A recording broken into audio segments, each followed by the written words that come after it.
Hello friends, जैसा कि आप लोग को पता है लखनऊ विश्वविद्यालय बीएड सेकंड सेमेस्टर के एग्जाम्स आने वाले हैं। इन एग्जाम्स को ध्यान में रखते हुए ठाकुर पब्लिकेशन के द्वारा एक श्रृंखला की शुरुआत की गई है। इस श्रृंखला में पहले 2 कंपल्सरी पेपर्स विष्णु शुक्ला और कीर्ति मिश्रा द्वारा पढ़ाए जा चुके हैं। इसी श्रृंखला में आगे बढ़ते हुए मैं आपके सामने पर्यावरण एवं पर्यावरणीय शिक्षा को लेकर प्रस्तुत हुआ हूँ। कंपल्सरी पेपर आपके एग्जाम्स में 80 नंबर के आते हैं, वहीं पे ऑप्शनल पेपर आपका 40 नंबर का ही है। पर्यावरण पर्यावरणीय शिक्षा के पहले सिलेबस को देख लेते हैं। इस सिलेबस को 4 यूनिट्स में बांटा गया है, जिसकी पहली यूनिट पर्यावरण पर्यावरणीय शिक्षा के नाम से ही है, जिसमें हमें पर्यावरण का प्रत्यय, अर्थ, प्रकृति एवं महत्व एवं क्षेत्र पढ़ना है। दूसरी सब हेडिंग पर्यावरण शिक्षा का प्रत्यय, अर्थ, प्रकृति, क्षेत्र, उद्देश्य एवं महत्व है। इसी श्रृंखला में आगे पारिस्थितिकी तंत्र का प्रत्यय, अर्थ एवं महत्व, मनुष्य एवं पर्यावरण के संबंध, प्रदूषण, वनों की कटाई, प्राकृतिक आपदाओं, जैव विविधता के विलुप्त होने, ग्लोबल वार्मिंग और ऊर्जा संकट सहित पर्यावरण का क्षरण। इसके अलावा पर्यावरण के प्रति जागरूकता एवं प्रबंधन, संरक्षण, सुरक्षा एवं सतत विकास। सेकंड यूनिट में पर्यावरण शिक्षण की विधियां पढ़नी है। पर्यावरण शिक्षा की शिक्षण विधियों में संगोष्ठी, कार्यशाला, समस्या समाधान, पर्यटन, सर्वेक्षण, प्रोजेक्ट एवं प्रदर्शनी पढ़ना है। इसके अलावा वर्षा जल संचयन, पारिस्थितिकी पर्यटन, पर्यावरणीय आचार नीति, वैश्विक वार्मिंग जैसी समस्याएं, इसमें ग्लोबल वार्मिंग, जलवायु परिवर्तन, ओजोन परत क्षीणता पढ़नी है। इसके अलावा इकाई थर्ड में हमें विद्यालयी पाठचर्या में पर्यावरणीय शिक्षा का महत्व पढ़ना है। इसके अंदर अंतः विषयक उपागम एवं बह विषयक उपागम को पर्यावरणीय शिक्षा के विद्यालयी पाठ्यक्रम में शामिल करना है। पर्यावरण जागरूकता एवं प्रबंधन, पर्यावरण सुरक्षा एवं संरक्षण, सतत विकास। इसके अलावा पर्यावरण शिक्षा में मीडिया एवं प्रौद्योगिकी का प्रयोग, पर्यावरणीय प्रोजेक्ट जिसमें कि गंगा एक्शन प्लान और बाघ संरक्षण परियोजना। इसके अलावा इकाई 4 में हमें पर्यावरणीय शिक्षा में पाठ्य सहगामी क्रियाओं की भूमिका पर प्रकाश डालना है, जिसके अंतर्गत वृक्षारोपण, जागरूकता अभियान एवं सामुदायिक कार्यों को सम्मिलित करने हैं। पर्यावरणीय शिक्षा में पाठ्यक्रम एवं पाठ्य सहगामी क्रियाएं। इसके अलावा पर्यावरणीय जागरूकता, कौशल, अभिवृत्ति और मूल्यों के संदर्भ में मूल्यांकन की अवधारणा एवं तकनीकी। इसके अलावा फ्लोरा एंड फौना के विलुप्त होने के कारण, फ्लोरा एंड फौना के संरक्षण के उपाय। इसके अलावा वन में अग्नि लगने के कारण एवं वन अग्नि की रोकथाम। इन सभी को हमें इस पेपर के अंदर सम्मिलित करना है। अब इकाई 1 से शुरुआत करते हैं। इकाई 1 है पर्यावरण एवं पर्यावरणीय शिक्षा। इसके अंतर्गत हम पहले पर्यावरण का अर्थ देख लेते हैं। पर्यावरण या वातावरण शब्द का निर्माण 2 शब्दों से मिलकर हुआ है। इसमें यह पर्य प्लस आवरण, जिसमें परि का अर्थ है चारों तरफ से और आवरण का अर्थ है घेरे हुए। इसका मतलब है कि वातावरण वह है जो हमें चारों ओर से घेरे हुए है। वातावरण या पर्यावरण शब्द में कंफ्यूज नहीं होंगे, दोनों एक ही शब्द के पर्यायवाची के रूप में प्रयुक्त किए जाते हैं। अंग्रेजी भाषा में पर्यावरण के लिए एनवायरमेंट शब्द का प्रयोग होता है। एनवायरमेंट भी 2 शब्दों से मिलकर बना है, एनवेरियर प्लस मेंट से मिलकर बना है। एनवायर का अर्थ है घेरना या आवृत करना तथा मेंट का अर्थ है चारों ओर। तो जैसा कि हिंदी और इंग्लिश दोनों में वही अर्थ है कि जो हमें चारों ओर से घेरे हुए हैं, वही पर्यावरण या वातावरण है। पर्यावरण की परिभाषाओं पर प्रकाश डाल लेते हैं। पर्यावरण की परिभाषाएं कई विद्वानों द्वारा दी गई हैं। यहाँ पे हम मैकावर और इजे रास की परिभाषा को देखते हैं। इसके अलावा अनस्टानी की परिभाषा भी यहाँ दी गई हुई है, तो जिसमें इजे रास के अनुसार पर्यावरण की परिभाषा है कि पर्यावरण एक बाह्य शक्ति है जो मानव को प्रभावित करती है। सभी को पता है कि पर्यावरण एक बाह्य शक्ति है। पर्यावरण तथा मानव को पृथक नहीं किया जा सकता है, ये तो आप लोग को बहुत अच्छे से पता है। हाँ, तो पर्यावरण के क्षेत्र देख लेते हैं। पर्यावरण के बाहरी भाग को 4 भागों में विभाजित किया गया है: स्थल मंडल, जलमंडल, वायुमंडल और जीवमंडल। इन चारों का संबंध नीचे इस चित्र के माध्यम से समझा जा सकता है। इन चारों का संबंध इस चित्र के माध्यम से समझा जा सकता है। ये देखिए, स्थल मंडल है, ये जल मंडल है, ये वायुमंडल है और ये जो बीच का क्षेत्र है, बीच का क्षेत्र यानी कि तीनों का मिला जुला रूप, तीनों का मिला जुला रूप ही है जीवमंडल, जो जल मंडल, वायुमंडल और स्थल मंडल तीनों का सम्मिलित करता है। स्थल मंडल को देख लेते हैं। स्थल मंडल पृथ्वी का वह भाग है जिस पर हम निवास करते हैं, जिस पर हम रहते हैं, जिस पर पेड़ पौधे उगते हैं, या फिर जिसको पृथ्वी का धरातल कहा जा सकता है। यह चट्टानों से बना हुआ है। चट्टानें टूटकर मिट्टी का निर्माण करती हैं। या ठोस पिंड के रूप में है। ये ठोस पिंड देख रहे हैं ना आप लोग, ये ठोस पिंड के रूप में बना हुआ है। यह पूरी पृथ्वी का 3/10 भाग है, यानी कि जिसको कह सकते हैं यह पृथ्वी का 30% भाग है। बाकी जो 70% है उसको अभी बाद में पढ़ेंगे, जो कि जलमंडल है। स्थल मंडल के अंतर्गत महाद्वीप आते हैं, पहाड़ आते हैं, मरुस्थल आते हैं, द्वीप आते हैं। महाद्वीप में तो आपको पता है, महाद्वीप के अंदर एशिया हो गया, आपका अफ्रीका हो गया, यूरोप हो गया, ऑस्ट्रेलिया हो गया, ऐसे ही 7 महाद्वीप है। पहाड़ के अंदर ही आप लोग देख सकते हैं जैसे कि हिमालय है, रॉकी पर्वत श्रृंखला है और ढेर सारे इसी की तरीके से। मरुस्थल के अंतर्गत बड़े बड़े मरुस्थल आते हैं, जैसे कि भारत में अगर देखेंगे तो आपको थार का मरुस्थल, सहारा जो कि विश्व का सबसे बड़ा मरुस्थल है, ये सभी स्थल मंडल के भाग हैं। द्वीप के अंतर्गत देश भी कह सकते हैं या फिर देशों के भाग भी आते हैं, जैसे कि ग्रीनलैंड एक द्वीप है। इंडोनेशिया देखेंगे तो वो द्वीपों का समूह है, तो वो द्वीप अलग अलग देश ना होकर एक देश के भाग हैं। इसी तरीके से आगे देखेंगे जलमंडल।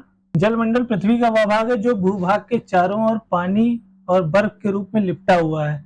इसके अंतर्गत महासागर आते हैं, समुद्र आते हैं, नदियां आती हैं, झीलें आती हैं, ग्लेशियर आते हैं, जलप्रपात आते हैं, सभी इसी के अंतर्गत आते हैं।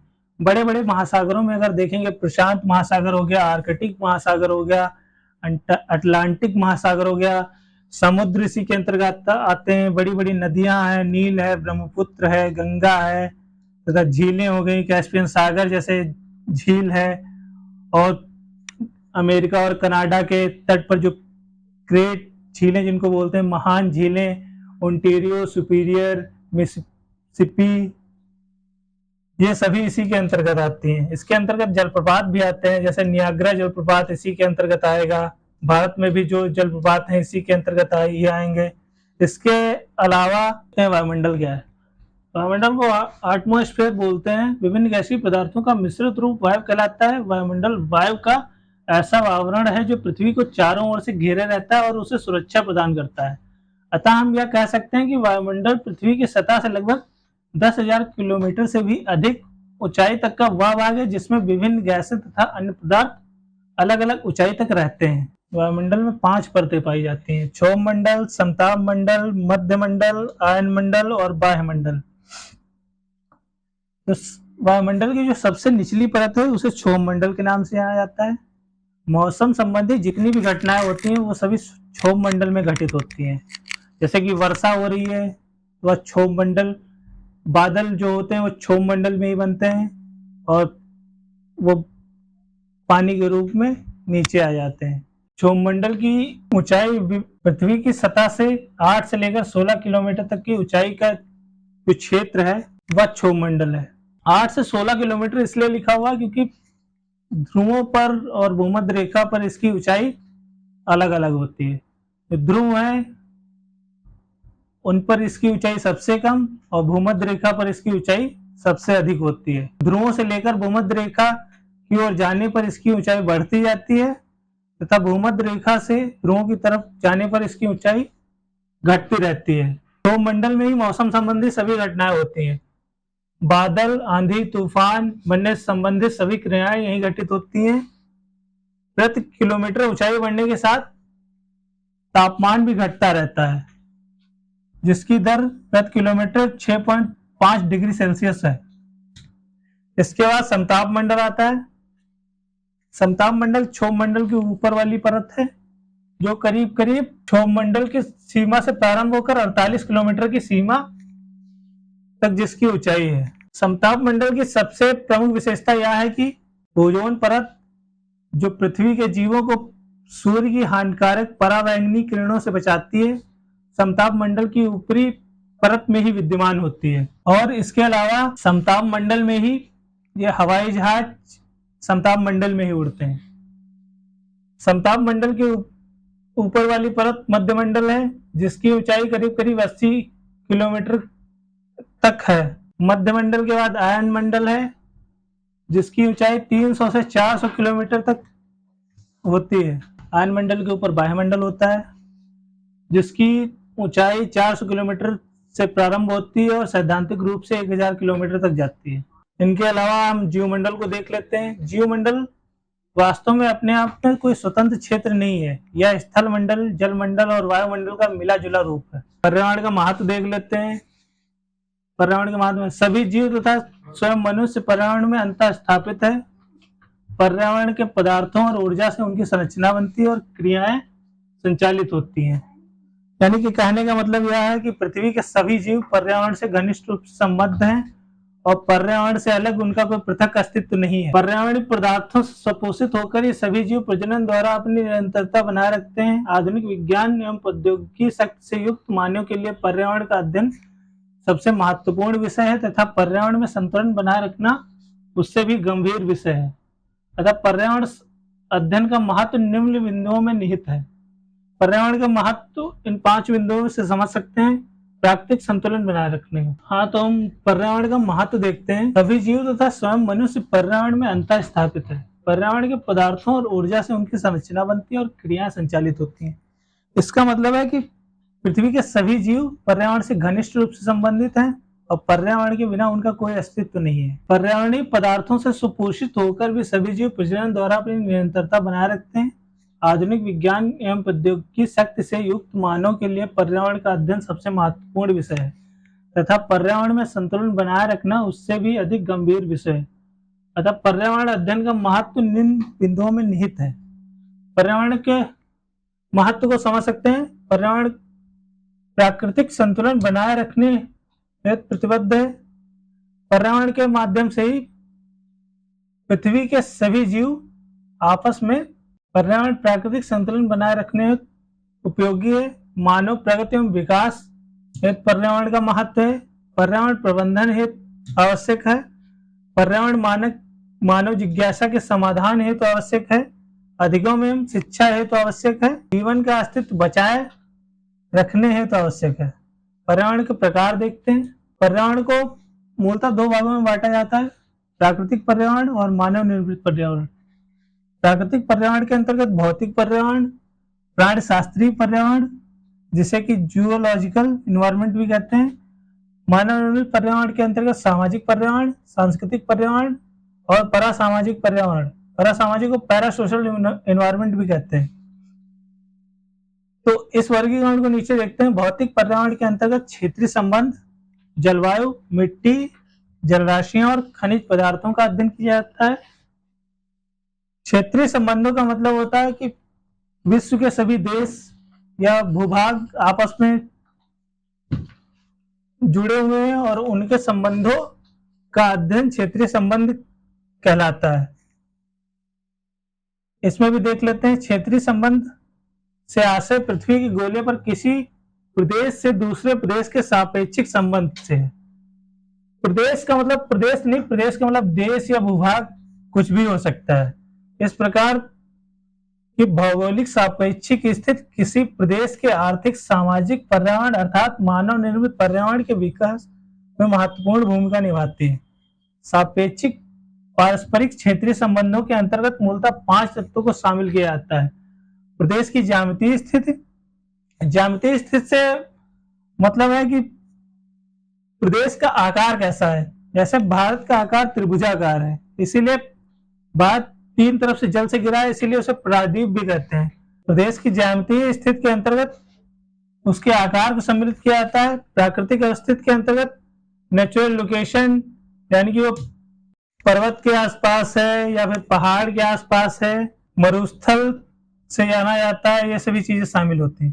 प्रादेशिक अवस्थित के अंतर्गत कोई भी प्रदेश किसी देश या फिर महाद्वीप में कहाँ अवस्थित है, ये उसकी स्थिति को दर्शाता है। प्रादेशिक आकृति के अंतर्गत उस प्रदेश की आकृति कैसी है। प्रादेशिक आकार के अंतर्गत वह छोटा है, मध्यम है या बड़ा है, यह आता है। मिट्टियां भौतिक पर्यावरण का एक महत्वपूर्ण अंग है। सभी जगह की मिट्टी वहां के पर्यावरण पर प्रभाव डालती है। जैसे कि भारत में कई तरह की मिट्टी पाई जाती है, अफ्रीका के देशों में अलग तरीके की मिट्टी पाई जाती है। अगर विश्व की विविधता को जानना है तो सबसे पहले भारत की विविधता को समझ लेना ही आवश्यक है। भारत में उत्तर भारत में जो मिट्टी पाई जाती है वह दक्षिण भारत में नहीं पाई जाती। जैसे अगर हम केरल का एग्जाम्पल लेते हैं तो केरल में लेटराइट मिट्टी की अधिकता है, जो कि अत्यधिक वर्षा के कारण निर्मित होती है। और उत्तर भारत में नदियों का जाल होने के कारण यहाँ की मिट्टी अधिक उपजाऊ और उपयोगी है। यहाँ मुख्यतः दोमट मृदा पाई जाती है। यहाँ मुख्यतः दोमट मृदा पाई जाती है। इसी प्रकार विश्व के सभी भागों में अलग अलग प्रकार की मिट्टियां पाई जाती हैं। जलवायु भी सभी जगह के पर्यावरण पर महत्वपूर्ण प्रभाव डालती है, जैसे कि विभिन्न महाद्वीपों तथा एक महाद्वीप के विभिन्न देशों में भी अलग प्रकार की जलवायु पाई जाती है। भारत में मानसूनी जलवायु पाई जाती है। इसके अलावा जलराशियां भी पर्यावरण को प्रभावित करती हैं। इन जलराशियों के अंतर्गत सागर, महासागर, नदियां, झीलें, जलाशय आ जाते हैं। तापांतर का अर्थ है जो ताप का अंतर होता है, मतलब सबसे कम तापमान और वहां जाने वाले सबसे अधिक तापमान के बीच में जो अंतर होता है उसे ही तापांतर कहते हैं। इसके अलावा खनिज पदार्थ, किसी क्षेत्र का विकास वहां पर उपलब्ध खनिज पदार्थों पर निर्भर करता है। खनिज पदार्थ किसी जगह के विकास में अत्यंत महत्वपूर्ण भूमिका निभाते हैं। प्राणशास्त्रीय वातावरण के अंतर्गत प्राकृतिक वनस्पति और जीव जंतु को देखा जाता है। प्राणशास्त्रीय वातावरण के अंतर्गत प्राकृतिक वनस्पति एवं जीव जंतुओं का अध्ययन किया जाता है। प्राकृतिक वनस्पति को फ्लोरा और जीव जंतुओं को फौना भी कहते हैं। इसके अलावा मानव निर्मित पर्यावरण को देखते हैं।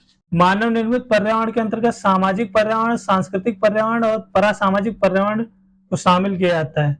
सामाजिक पर्यावरण भौतिक पर्यावरण प्रदत्त होता है जो विभिन्न भौगोलिक कारणों के कारण पारस्परिक अंतःक्रियाओं के फलस्वरूप उद्भावित होता है।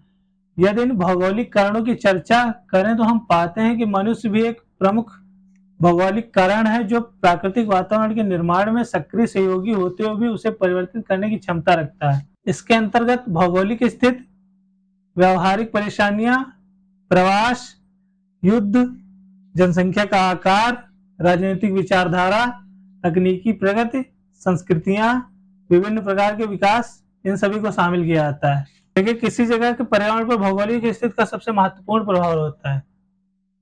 जो सामाजिक पर्यावरण के अंतर्गत भौगोलिक स्थिति को शामिल किया जाता है। किसी भी स्थान की जीवन शैली वहां की भौगोलिक परिस्थितियों पर निर्भर करती है।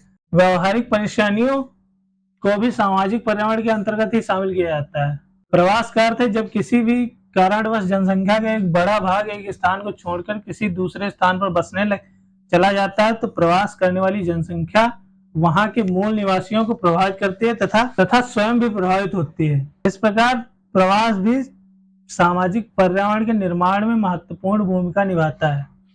इसके अलावा युद्धों का असर भी सामाजिक पर्यावरण पर पड़ता है। जनसंख्या का आकार, जनसंख्या में बढ़ोतरी और घटने की स्थिति में सामाजिक पर्यावरण प्रभावित होता है।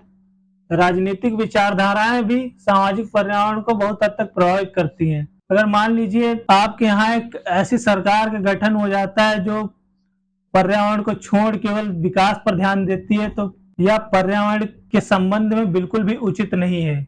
इस प्रकार हम सबका दायित्व बनता है कि हम पर्यावरण का ध्यान रखकर अपना विकास करें।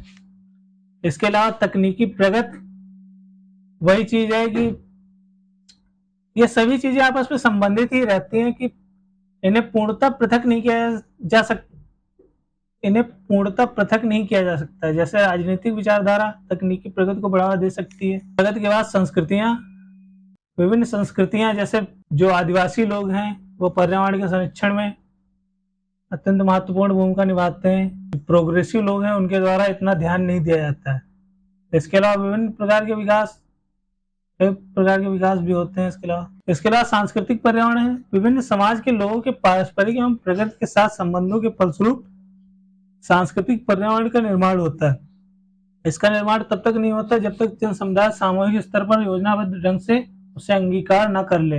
अतः मानव सामाजिक सहयोग व सहकारिता द्वारा अपना कृत्रिम पर्यावरण या मानव निर्मित पर्यावरण बना लेता है, जिसे सांस्कृतिक पर्यावरण कहते हैं। सांस्कृतिक पर्यावरण के निम्न तत्व होते हैं: मानव की प्रजातियां, मानव की जातियां, मानव जनसंख्या, भाषाएं, शासन प्रणालियां, तकनीकी ज्ञान तथा नवीन शोध, संचार एवं परिवहन, ये सभी सांस्कृतिक पर्यावरण के तत्व हैं।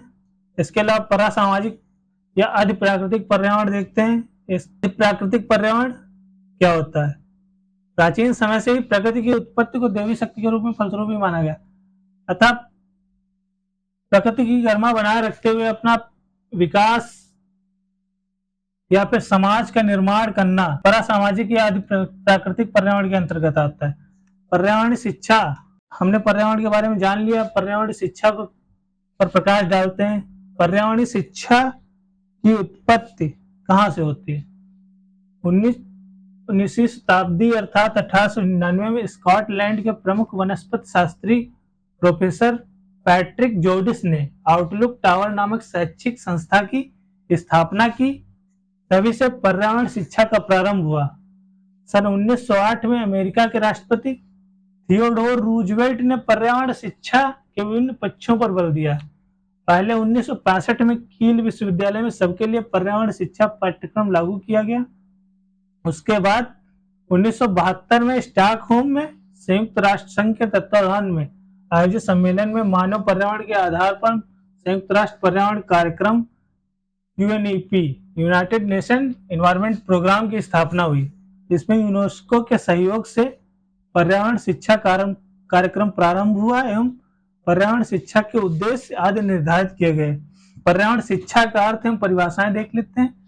पर्यावरण शिक्षा से प्राय ऐसी शिक्षा से जो पर्यावरण के प्रति मानव को जागरूक करे, मानव एवं प्रकृति के संबंध को बताए एवं पर्यावरण की सुरक्षा, संरक्षण एवं प्रबंधन के उपाय बताए। पर्यावरण शिक्षा का अर्थ हमने देख लिया है। पर्यावरण शिक्षा से प्राय ऐसी शिक्षा से जो पर्यावरण के प्रति मानव को जागरूक करे, मानव एवं प्रकृति के संबंध को बताए एवं पर्यावरण की सुरक्षा, संरक्षण एवं प्रबंधन के उपाय बताए। मतलब प्रकृति को ध्यान में रखकर मानव का विकास करना। परिभाषा से संबंधित प्रश्न आपके पेपर में अवश्य आते हैं, इसीलिए परिभाषाओं को याद करना बहुत ही जरूरी है। यहाँ पे कुक, वाहेरन और यूनेस्को की परिभाषा दी गई है। यूनेस्को की परिभाषा पर प्रकाश डालते हैं। यूनेस्को के अनुसार पर्यावरण शिक्षा व्यक्ति, प्रकृति एवं समाज के प्रति अपने कर्तव्यों का बोध कराते हुए पर्यावरण सुधार हेतु प्रेरणा प्रदान करती है। इसके बाद पर्यावरण का क्षेत्र देख लेते हैं। पर्यावरण शिक्षा का क्षेत्र बहुत वृहद है। इसको पर्यावरणीय शिक्षा का विषय या विषय वस्तु भी कहते हैं। पर्यावरण में अलग अलग तत्व होते हैं, जिनमें जैविक तत्व, भौतिक तत्व, सामाजिक तत्व एवं सांस्कृतिक तत्व महत्वपूर्ण हैं। पर्यावरणीय शिक्षा के अंतर्गत पर्यावरणीय विज्ञान देखते हैं।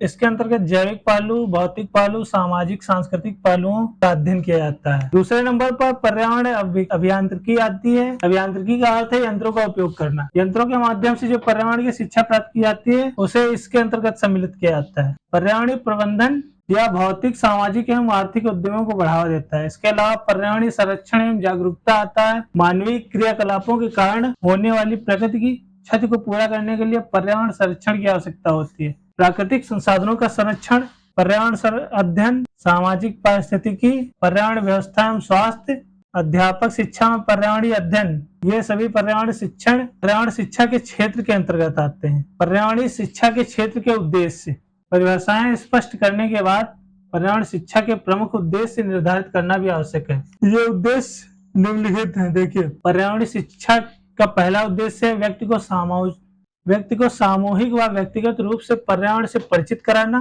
दूसरा उद्देश्य है व्यक्ति को पर्यावरण की उपयोगिता से अवगत कराना तथा इसका तीसरा उद्देश्य है पर्यावरण नागरिक को पर्यावरण संरक्षण व संवर्धन की प्रेरणा देना। त्बिलिसी सम्मेलन में पर्यावरण शिक्षा के निम्न उद्देश्य निर्धारित किए गए हैं। जागरूकता, समग्र पर्यावरण व उसकी समस्याओं के प्रति जागरूक एवं संवेदनशील होने की क्षमता सभी नागरिकों में विकसित करना, यह इसका प्रमुख उद्देश्य है। इसके अलावा ज्ञान, विभिन्न अनुभवों के माध्यम से पर्यावरण व पर्यावरणीय समस्याओं के प्रति समझ विकसित करना। व्यक्ति के अंतर्गत पर्यावरण के प्रति संवेदनशीलता व नैतिक मूल्यों को विकसित करना, जिससे लोगों में पर्यावरण के संवर्धन व संरक्षण के प्रति स्वस्थ दृष्टिकोण विकसित हो सके। कौशल के अंतर्गत पर्यावरण की समस्याओं को समझने व उनका समाधान कर सकने की योग्यताएं विकसित करना। इसके अलावा मूल्यांकन के अंतर्गत मूल्यांकन क्या होता है? मूल्यांकन में प्रत्येक नागरिक में पारिस्थितिकीय, इकोलॉजिकल, आर्थिक, राजनैतिक, सामाजिक, सौंदर्यात्मक व शैक्षिक परिप्रेक्ष्य में सामाजिक मानदंडों व शैक्षिक कार्यक्रमों का मूल्यांकन कर सकने की योग्यता विकसित करना। इसके अलावा सहभागिता इसी के अंतर्गत निर्धारित किया गया उद्देश्य था। सहभागिता के अंतर्गत पर्यावरणीय समस्याओं का समाधान करने में प्रत्येक स्तर पर दायित्वपूर्ण सक्रिय सहभागिता निभाना। इसके अलावा एनसीईआरटी एवं विश्व बैंक के द्वारा भी पर्यावरण शिक्षा के कुछ उद्देश्य निर्धारित किए गए हैं, जिनके अंतर्गत पहला उद्देश्य वनस्पति विज्ञान एवं जीव विज्ञान के क्षेत्र में अनुसंधान करना। दूसरा है पेयजल समस्या का निवारण करना। विश्व में अभी बहुत सी जगह क्या भारत में अगर देखेंगे तो फिर बहुत सी जगह ऐसी हैं जहाँ पीने के पानी के लिए घंटों लाइनें लगी रहती हैं। अपने आसपास लखनऊ में भी बहुत सी ऐसी जगह होंगी जहाँ पीने के पानी की बहुत बड़ी समस्या होगी। पीने का पानी हर जगह दूषित होता चला जा रहा है। इसके अलावा भूजल प्रदूषण को निम्न स्तर मान्य स्तर तक लाना। चौथा उद्देश्य वायु प्रदूषण नियंत्रण के लिए हरित पट्टी का निर्माण करना। हरित पट्टी होती है जो पेड़ों की जो कतार में जो वो लगाई जाती है, पेड़ों की जो श्रृंखला होती है, वो हरित पट्टी कहलाती है। पर्यावरण प्रदूषण की निगरानी और नियंत्रण के लिए उपकरणों का विकास करना। देश में पर्यावरण अनुसंधान का सिलसिलेवार प्रबंधन करना। सिलसिलेवार मतलब होता है क्रमवार। संसाधनों का विकास करना। विभिन्न संस्थानों को वित्तीय सहायता देने की अधिक कारगर, कुशल तथा सार्थक प्रक्रियाओं का विकास करना। अगला पॉइंट है पर्यावरण से संबंधित अनुसंधान कार्यक्रमों, प्राथमिकताओं तथा प्रक्रियाओं की समीक्षा करना। इसके अलावा अगला है पर्यावरण अनुसंधान पर सूचना प्रबंध के लिए कठोर उपागम तथा मृद उपागम की व्यवस्था करना। पर्यावरण शिक्षा की उपयोगिता को निम्न बिंदुओं द्वारा समझा जा सकता है। छोटे बड़े बच्चों को पर्यावरण से संबंधित जानकारी देने के लिए, पर्यावरण की सीमाओं की जानकारी देने के लिए, जनमानस की पर्यावरण के प्रति सोच एवं उनके व्यवहार में परिवर्तन लाने के लिए, पर्यावरणीय संसाधनों के विवेकपूर्ण उपयोग को सिखाने के लिए, मानव को संयमपूर्ण जीवन जीने और शिक्षित करने के लिए, तेजी से बढ़ रही जनसंख्या को नियंत्रित करने के लिए, पर्यावरण को पुनः संतुलित करने एवं भावी पीढ़ियों को विरासत में व्यवस्थित एवं सुंदर भविष्य देने के लिए, औद्योगिकरण से उत्पन्न प्रकृति में असंतुलन की स्थिति की जानकारी देने के लिए, प्रकृति को विकृतियों से बचाने एवं व्यक्ति क्या करे क्या न करे इससे अवगत कराने के लिए, पृथ्वी पर जीवन को नष्ट होने से बचाने के लिए, वन्य जीवन, वन्य ऊर्जा एवं खनिज संपदा के संरक्षण के लिए, खनन से उत्पन्न असंतुलन की जानकारी के लिए, प्रदूषण के कारण उत्पन्न पारिस्थितिकीय संकट के विषय में जानकारी देने के लिए, पर्यावरण संबंधी नैतिक दायित्वों का बोध कराने के लिए। यह सभी पर्यावरण शिक्षा की आवश्यकता पर प्रकाश डालते हैं। इसके अलावा पर्यावरण शिक्षा के महत्व को इन बिंदुओं के आधार पर समझा जा सकता है। पहला है इसमें यह प्राकृतिक संसाधनों के समुचित उपयोग की जानकारी देती है। इसके अलावा पर्यावरणीय शिक्षा छात्रों में प्रदूषण के प्रति चेतना उत्पन्न करती है। पर्यावरण शिक्षा के माध्यम से छात्रों में पर्यावरण के प्रति प्रेम भावना उत्पन्न की जा सकती है। पर्यावरण शिक्षा के माध्यम से छात्रों में सांस्कृतिक सामाजिक एवं मानवीय मूल्यों को विकसित किया जा सकता है। इसके माध्यम से मनुष्य एवं पर्यावरण के मध्य संबंधों एवं उनके महत्व पर प्रकाश डाला जा सकता है। इसके अलावा अगला पॉइंट है पर्यावरण शिक्षा के माध्यम से छात्रों को पर्यावरण को सुरक्षित करने एवं संरक्षित रखने की जानकारी प्रदान की जा सकती है। इसके माध्यम से छात्रों में वैज्ञानिक दृष्टिकोण का विकास किया जा सकता है। इसके माध्यम से छात्रों को एक अच्छा नागरिक बनने के लिए प्रेरित किया जा सकता है। पर्यावरण शिक्षा के माध्यम से छात्रों को पर्यावरण के प्रति सचेत करके विविध प्रकार के प्रदूषणों को फैलने से एक सीमा तक रोका जा सकता है। पर्यावरण के शिक्षा के द्वारा उद्योग धंधों से होने वाले नुकसान की जानकारी देकर उसके प्रति मानव समाज को सचेत किया जा सकता है। पर्यावरण शिक्षा द्वारा छात्रों को राष्ट्रीय संपदा एवं प्राकृतिक संपदा के प्रति उनके कर्तव्यों का बोध कराया जा सकता है। पर्यावरण शिक्षा प्रसार एवं विकास के लिए कुछ सिद्धांत भी प्रतिपादित किए गए हैं। संपूर्ण पहलुओं को सम्मिलित करने का सिद्धांत, जीवन पर्यंत चलने का सिद्धांत, समग्र विषयों में संयोजन का सिद्धांत, व्यावहारिकता का सिद्धांत एवं सामाजिक एवं आर्थिक लक्ष्य संबंधित सिद्धांत।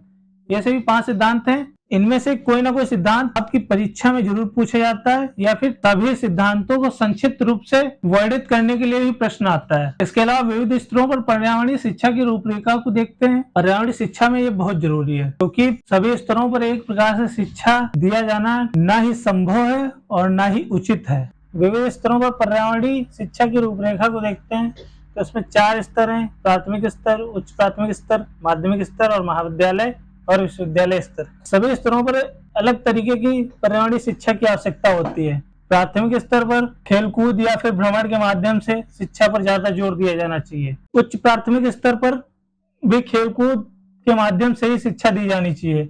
वहीं माध्यमिक स्तर पर बच्चों की बुद्धि का थोड़ा और विकास हो जाता है तो उन्हें पठन पाठन के माध्यम से पर्यावरणीय शिक्षा दी जा सकती है।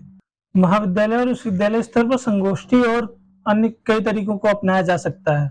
इसके अलावा पारिस्थितिकी को समझते हैं। पारिस्थितिकी जिसे इकोलॉजी भी कहते हैं। पारिस्थितिकी शब्द की उत्पत्ति ग्रीक भाषा के शब्दों ओइकास और लोगोस से हुई है, जिसमें ओइकास का अर्थ आवास तथा लोगोस का अर्थ अध्ययन है। स्थान के संबंध का अध्ययन ही पारिस्थितिकी है। पारिस्थितिकी की परिभाषा Odum, Ernest Haeckel, Philip Handler जैसे विद्वानों द्वारा दी गई है। ये एग्जाम पॉइंट ऑफ व्यू से बहुत इंपॉर्टेंट है, क्योंकि आपके एग्जाम में इनकी एक परिभाषा अवश्य पूछी जाती है। ओडन के अनुसार इसकी परिभाषा देखते हैं। प्रकृति की संरचना तथा प्रकार का अध्ययन ही पारिस्थितिकी है। आगे बढ़ते हुए पारिस्थितिकी तंत्र को देखते हैं। पारिस्थितिकी तंत्र किसी भी क्षेत्र के समूह में विभिन्न प्रकार के जीव जंतु साथ साथ रहते हैं तथा एक दूसरे को अपनी गतिविधियों द्वारा प्रभावित भी करते हैं। इस प्रकार समुदाय एवं वातावरण दोनों रचना और कार्य की दृष्टि से एक तंत्र की भांति कार्य करते हैं।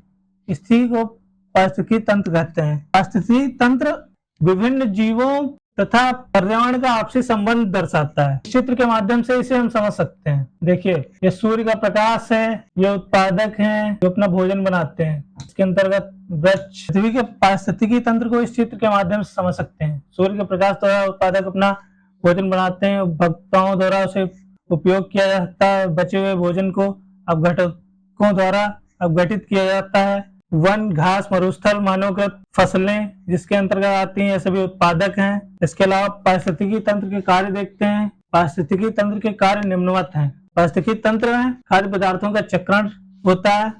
पारिस्थितिकी तंत्र में जैव ऊर्जा प्रवाह की दर अर्थात समुदाय में खाद्य उत्पादन तथा श्वसन क्रिया की दर का निर्धारण किया जाता है। जैविक एवं पारिस्थितिकीय निरंतरता व नियंत्रण अर्थात पर्यावरण में जीवों द्वारा पर्यावरण नियंत्रण व पर्यावरण द्वारा जैविक क्रियाओं का नियंत्रण करना। पर्यावरण पारिस्थितिकी के घटकों को देख लेते हैं। इसके अंतर्गत जैविक घटक, अजैविक घटक आते हैं। अजैविक घटक के अंतर्गत कार्बनिक पदार्थ तथा कार्बनिक पदार्थों को शामिल किया जाता है। कार्बनिक पदार्थ के अंतर्गत कार्बन, हाइड्रोजन, वसा, नाइट्रोजन, सल्फर तथा फास्फोरस आदि यौगिक आते हैं तथा कार्बनिक पदार्थ के अंतर्गत प्रोटीन, कार्बोहाइड्रेट, वसा जैसे पदार्थ आते हैं। जैविक घटक में सुपोषी अथवा प्राथमिक उत्पादक, परपोषी और उपभोक्ता, जिसमें परपोषी के अंतर्गत प्रथम चरण के उपभोक्ता, द्वितीय चरण के उपभोक्ता, तृतीय चरण के उपभोक्ता को शामिल किया जाता है। इसके अलावा उच्च उपभोक्ता भी होते हैं, मतलब परपोषी के अंतर्गत उपभोक्ताओं के 4 स्तर होते हैं। सुपोषी के अंतर्गत पेड़ पौधे आते हैं जो अपना भोजन बनाते हैं। इसके अलावा परपोषी के अंतर्गत वे जीव या जंतु आते हैं जो सुपोषी पर निर्भर रहते हैं। प्राथमिक चरण के अंतर्गत शाकाहारी जीव आते हैं जो पेड़ पौधों के माध्यम से अपना भोजन ग्रहण करते हैं। द्वितीय चरण के उपभोक्ताओं द्वारा परपोषी और उपभोक्ता के अंतर्गत उपभोक्ताओं के 4 स्तर होते हैं। प्रथम चरण के उपभोक्ता, द्वितीय चरण के उपभोक्ता, तृतीय चरण के उपभोक्ता, उच्च उपभोक्ता। प्रथम चरण के उपभोक्ता में वे सभी जीव आते हैं जो पेड़ पौधों पर अपने भोजन के लिए निर्भर रहते हैं। द्वितीय चरण के उपभोक्ता पेड़ पौधों और प्रथम चरण के उपभोक्ताओं पर निर्भर रहते हैं। तृतीय चरण के उपभोक्ता द्वितीय चरण के उपभोक्ताओं पर निर्भर रहते हैं तथा लास्ट में उच्च उपभोक्ता आते हैं जो केवल मांसाहारी होते हैं। शेर तथा बड़े जानवर इसी के अंतर्गत आते हैं। इसके अलावा सूक्ष्म उपभोक्ता या फिर अपघटक का भी एक वर्ग होता है। इन पर एक नजर डालते हैं। सूक्ष्म उपभोक्ता या अपघटक विभिन्न सूक्ष्म जीव, जीवाणु, कवक आदि में तथा जीव द्रव्य के जटिल पदार्थों का अपघटन करके भोजन प्राप्त करते हैं।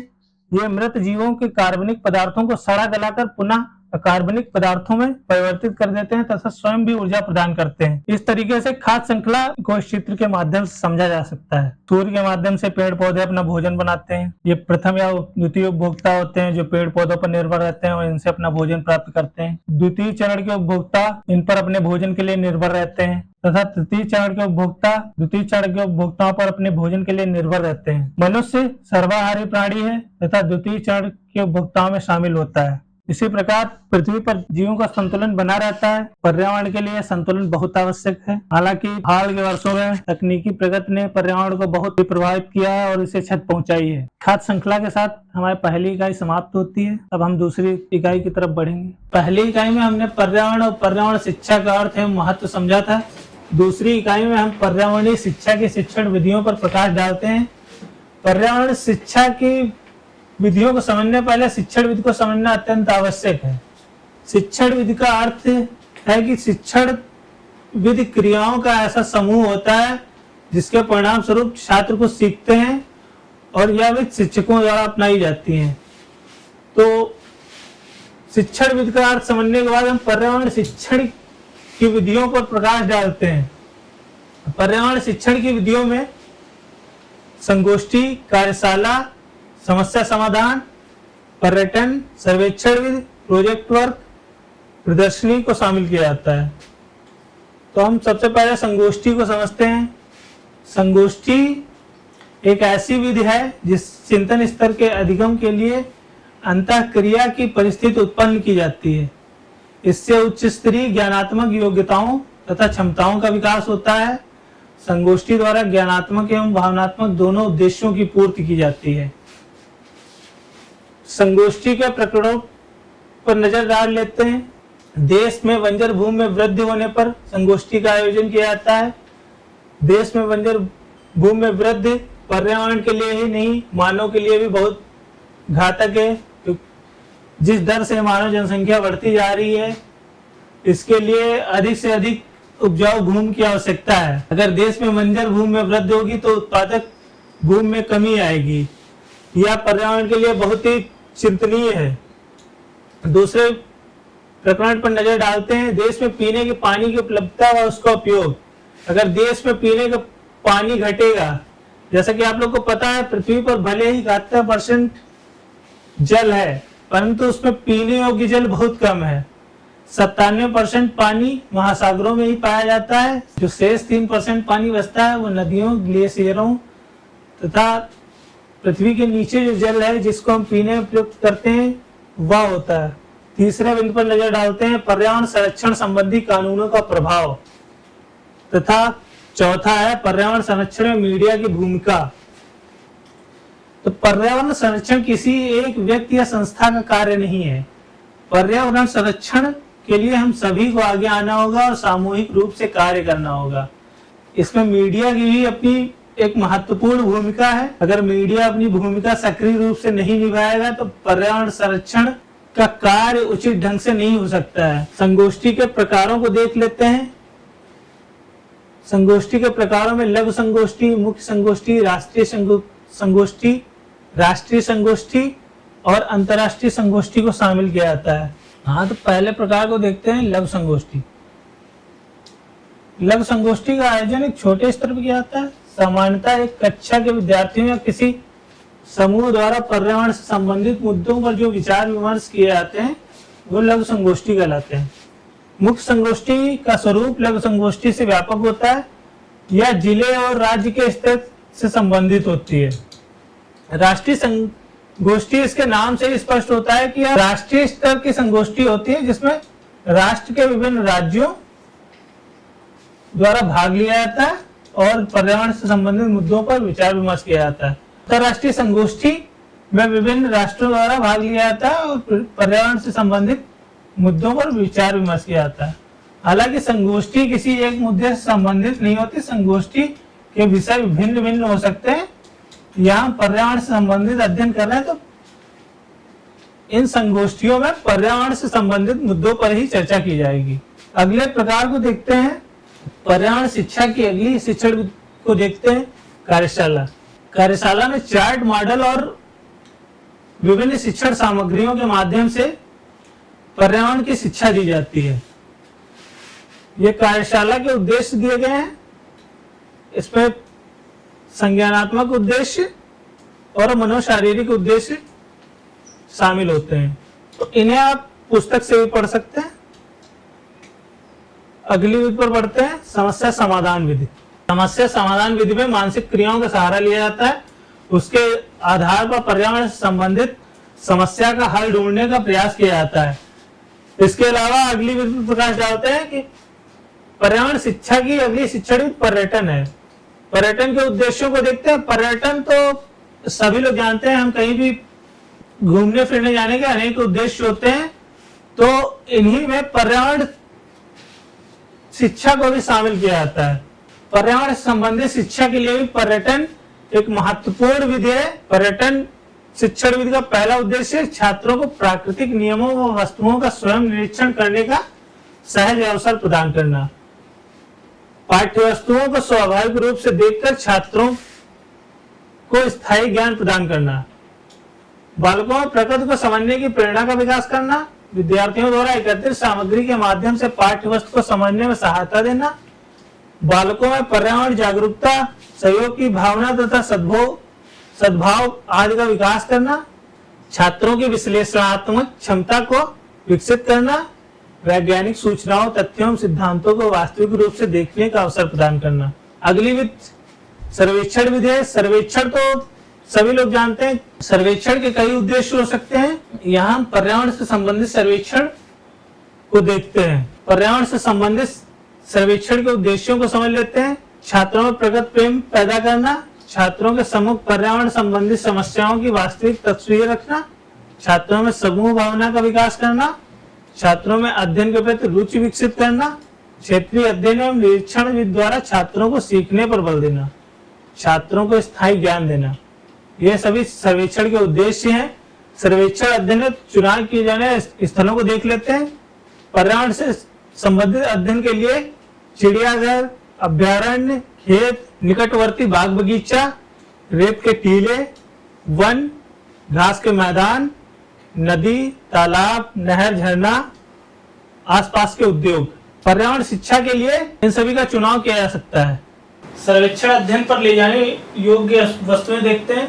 अध्ययन है सामग्री, संग्रह बैग या पॉलीथीन होनी चाहिए, चाकू या कैंची, मानचित्र, फीता या डोरी, pen pencil, scale, rubber, record book या संबंधित पुस्तक, कैमरा, दूरबीन, सूक्ष्मदर्शी या आवर्धक लेंस। पर्सनल यूज की चीजों के अंदर प्राथमिक चिकित्सा का सामान यानी कि फर्स्ट एड बॉक्स, माचिस, मोमबत्ती, टॉर्च, भोजन और पीने का शुद्ध जल, साबुन और नैपकिन आदि ले जाना जरूरी है। अगली विधि प्रोजेक्ट कार्य है। प्रोजेक्ट कार्य या फिर प्रोजेक्ट वर्क किसी व्यापार, विज्ञान या पर्यावरण संरक्षण में किसी विशेष लक्ष्य की प्राप्ति हेतु जो विस्तृत कार्य योजना बनाई जाती है या क्रियान्वित की जाती है उसे प्रोजेक्ट वर्क या प्रोजेक्ट कार्य कहते हैं। प्रोजेक्ट कार्य में पूरे कार्य को छोटे छोटे कार्यों में विभक्त करके उनका समयबद्ध क्रम प्रस्तुत किया जाता है। प्रोजेक्ट कार्य के विकास के विभिन्न स्तरों को देख लेते हैं। पहले विषय का चयन किया जाता है, फिर उनका विश्लेषण और अध्ययन किया जाता है। प्रोजेक्ट वर्क के विकास के विभिन्न स्तरों को देख लेते हैं। इसमें विषय का चयन, विश्लेषण, कार्यक्षेत्र और समापन शामिल होता है। सबसे पहले विषय का चयन किया जाता है। विषय के चयन के लिए आप पर्यावरण से संबंधित मुद्दों को ले सकते हैं, जैसे वृक्षारोपण को शामिल किया जा सकता है, प्रदूषण नियंत्रण को लिया जा सकता है, पर्यावरण संरक्षण या स्वच्छता जैसे विषयों को चुना जा सकता है। विश्लेषण के अंतर्गत प्रयोजनकर्ता विषयों का चयन करने के पश्चात विषय संबंधी समस्याओं का विश्लेषण करता है। विश्लेषण के पश्चात कार्यक्षेत्र का निर्धारण किया जाता है। कार्यक्षेत्र के निर्धारण के पश्चात समापन आता है, जिसमें मूल्यांकन और आकलन को शामिल किया जाता है। पर्यावरण शिक्षा की अगली शिक्षण प्रदर्शनी है। प्रदर्शनी किसी विषय, विशेष कार्यक्रम, प्रोजेक्ट, अभियान को लोगों तक पहुंचाने का सशक्त माध्यम है। इसके द्वारा छात्रों की प्रतिभाओं की खोज की जाती है। प्रदर्शनी के आयोजन के चरणों को देख लेते हैं। प्रदर्शनी की योजना बनाना, कार्य का विभाजन करना, प्रदर्शनी में प्रदर्शित सामग्री, प्रदर्शनी का मूल्यांकन करना। प्रदर्शनी में प्रदर्शित सामग्री को देख लेते हैं। प्रयोग, मॉडल, नमूने, संग्रह, स्वनिर्मित उपकरण, चार्ट व चित्र, अन्वेषणात्मक योजना। हमने पर्यावरण शिक्षण की 7 विधियों का अध्ययन किया। इसके पश्चात आगे देखते हैं जल संचयन। तो आइए हम जल संचयन पर आते हैं। जल संचयन को इंग्लिश में वाटर हार्वेस्टिंग कहते हैं। जल संचयन 2 तरीके से किया जाता है, वर्षा जल संचयन और बाढ़ जल संचयन। जैसा कि इसके नाम से स्पष्ट हो जाता है, वर्षा के जल को संचित करना वर्षा जल संचयन कहलाता है, जिसे इंग्लिश में रेन वाटर हार्वेस्टिंग कहते हैं। बाढ़ के जल को संचित करना बाढ़ जल संचयन कहलाता है, जिसे फ्लड वाटर हार्वेस्टिंग कहते हैं। जल संचयन वर्तमान के सबसे महत्वपूर्ण आवश्यकताओं में से एक है।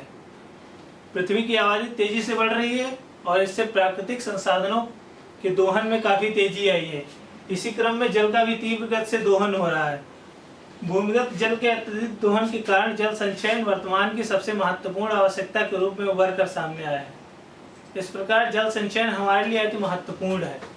जल संचयन के लिए प्राचीन समय से ही कुछ विधियों को अपनाया जाता रहा है। प्राचीन विधियों में वादिन और खादी विधि महत्वपूर्ण थी, जो कि वर्तमान में ज़्यादा कारगर नहीं है। वर्तमान में जल संचयन है तो अपनाई गई विधियां ज़्यादा कारगर हैं। आधुनिक समय में निगोरिंग गड्ढा विधि, सीढ़ीदार खेत विधि, अर्धचंद्राकार बांध विधि, टैपिजोइडल बांध विधि, सीढ़ीदार पथरीली बांध विधि, फिल्टर लगा कुआं विधि तथा छत जल संग्रहण जैसी विधियों का उपयोग किया जाता है। हालांकि मैदानी क्षेत्र में जल की पर्याप्त उपलब्धता होने के कारण यहाँ के लोगों द्वारा जल संचयन को उतना महत्व नहीं दिया जाता है। जहाँ जल की कमी है या फिर कह सकते हैं जहाँ भूमिगत जल काफ़ी नीचे जा चुका है, वहाँ के लोगों द्वारा इस दिशा में काफ़ी महत्वपूर्ण प्रयास किए जाते हैं।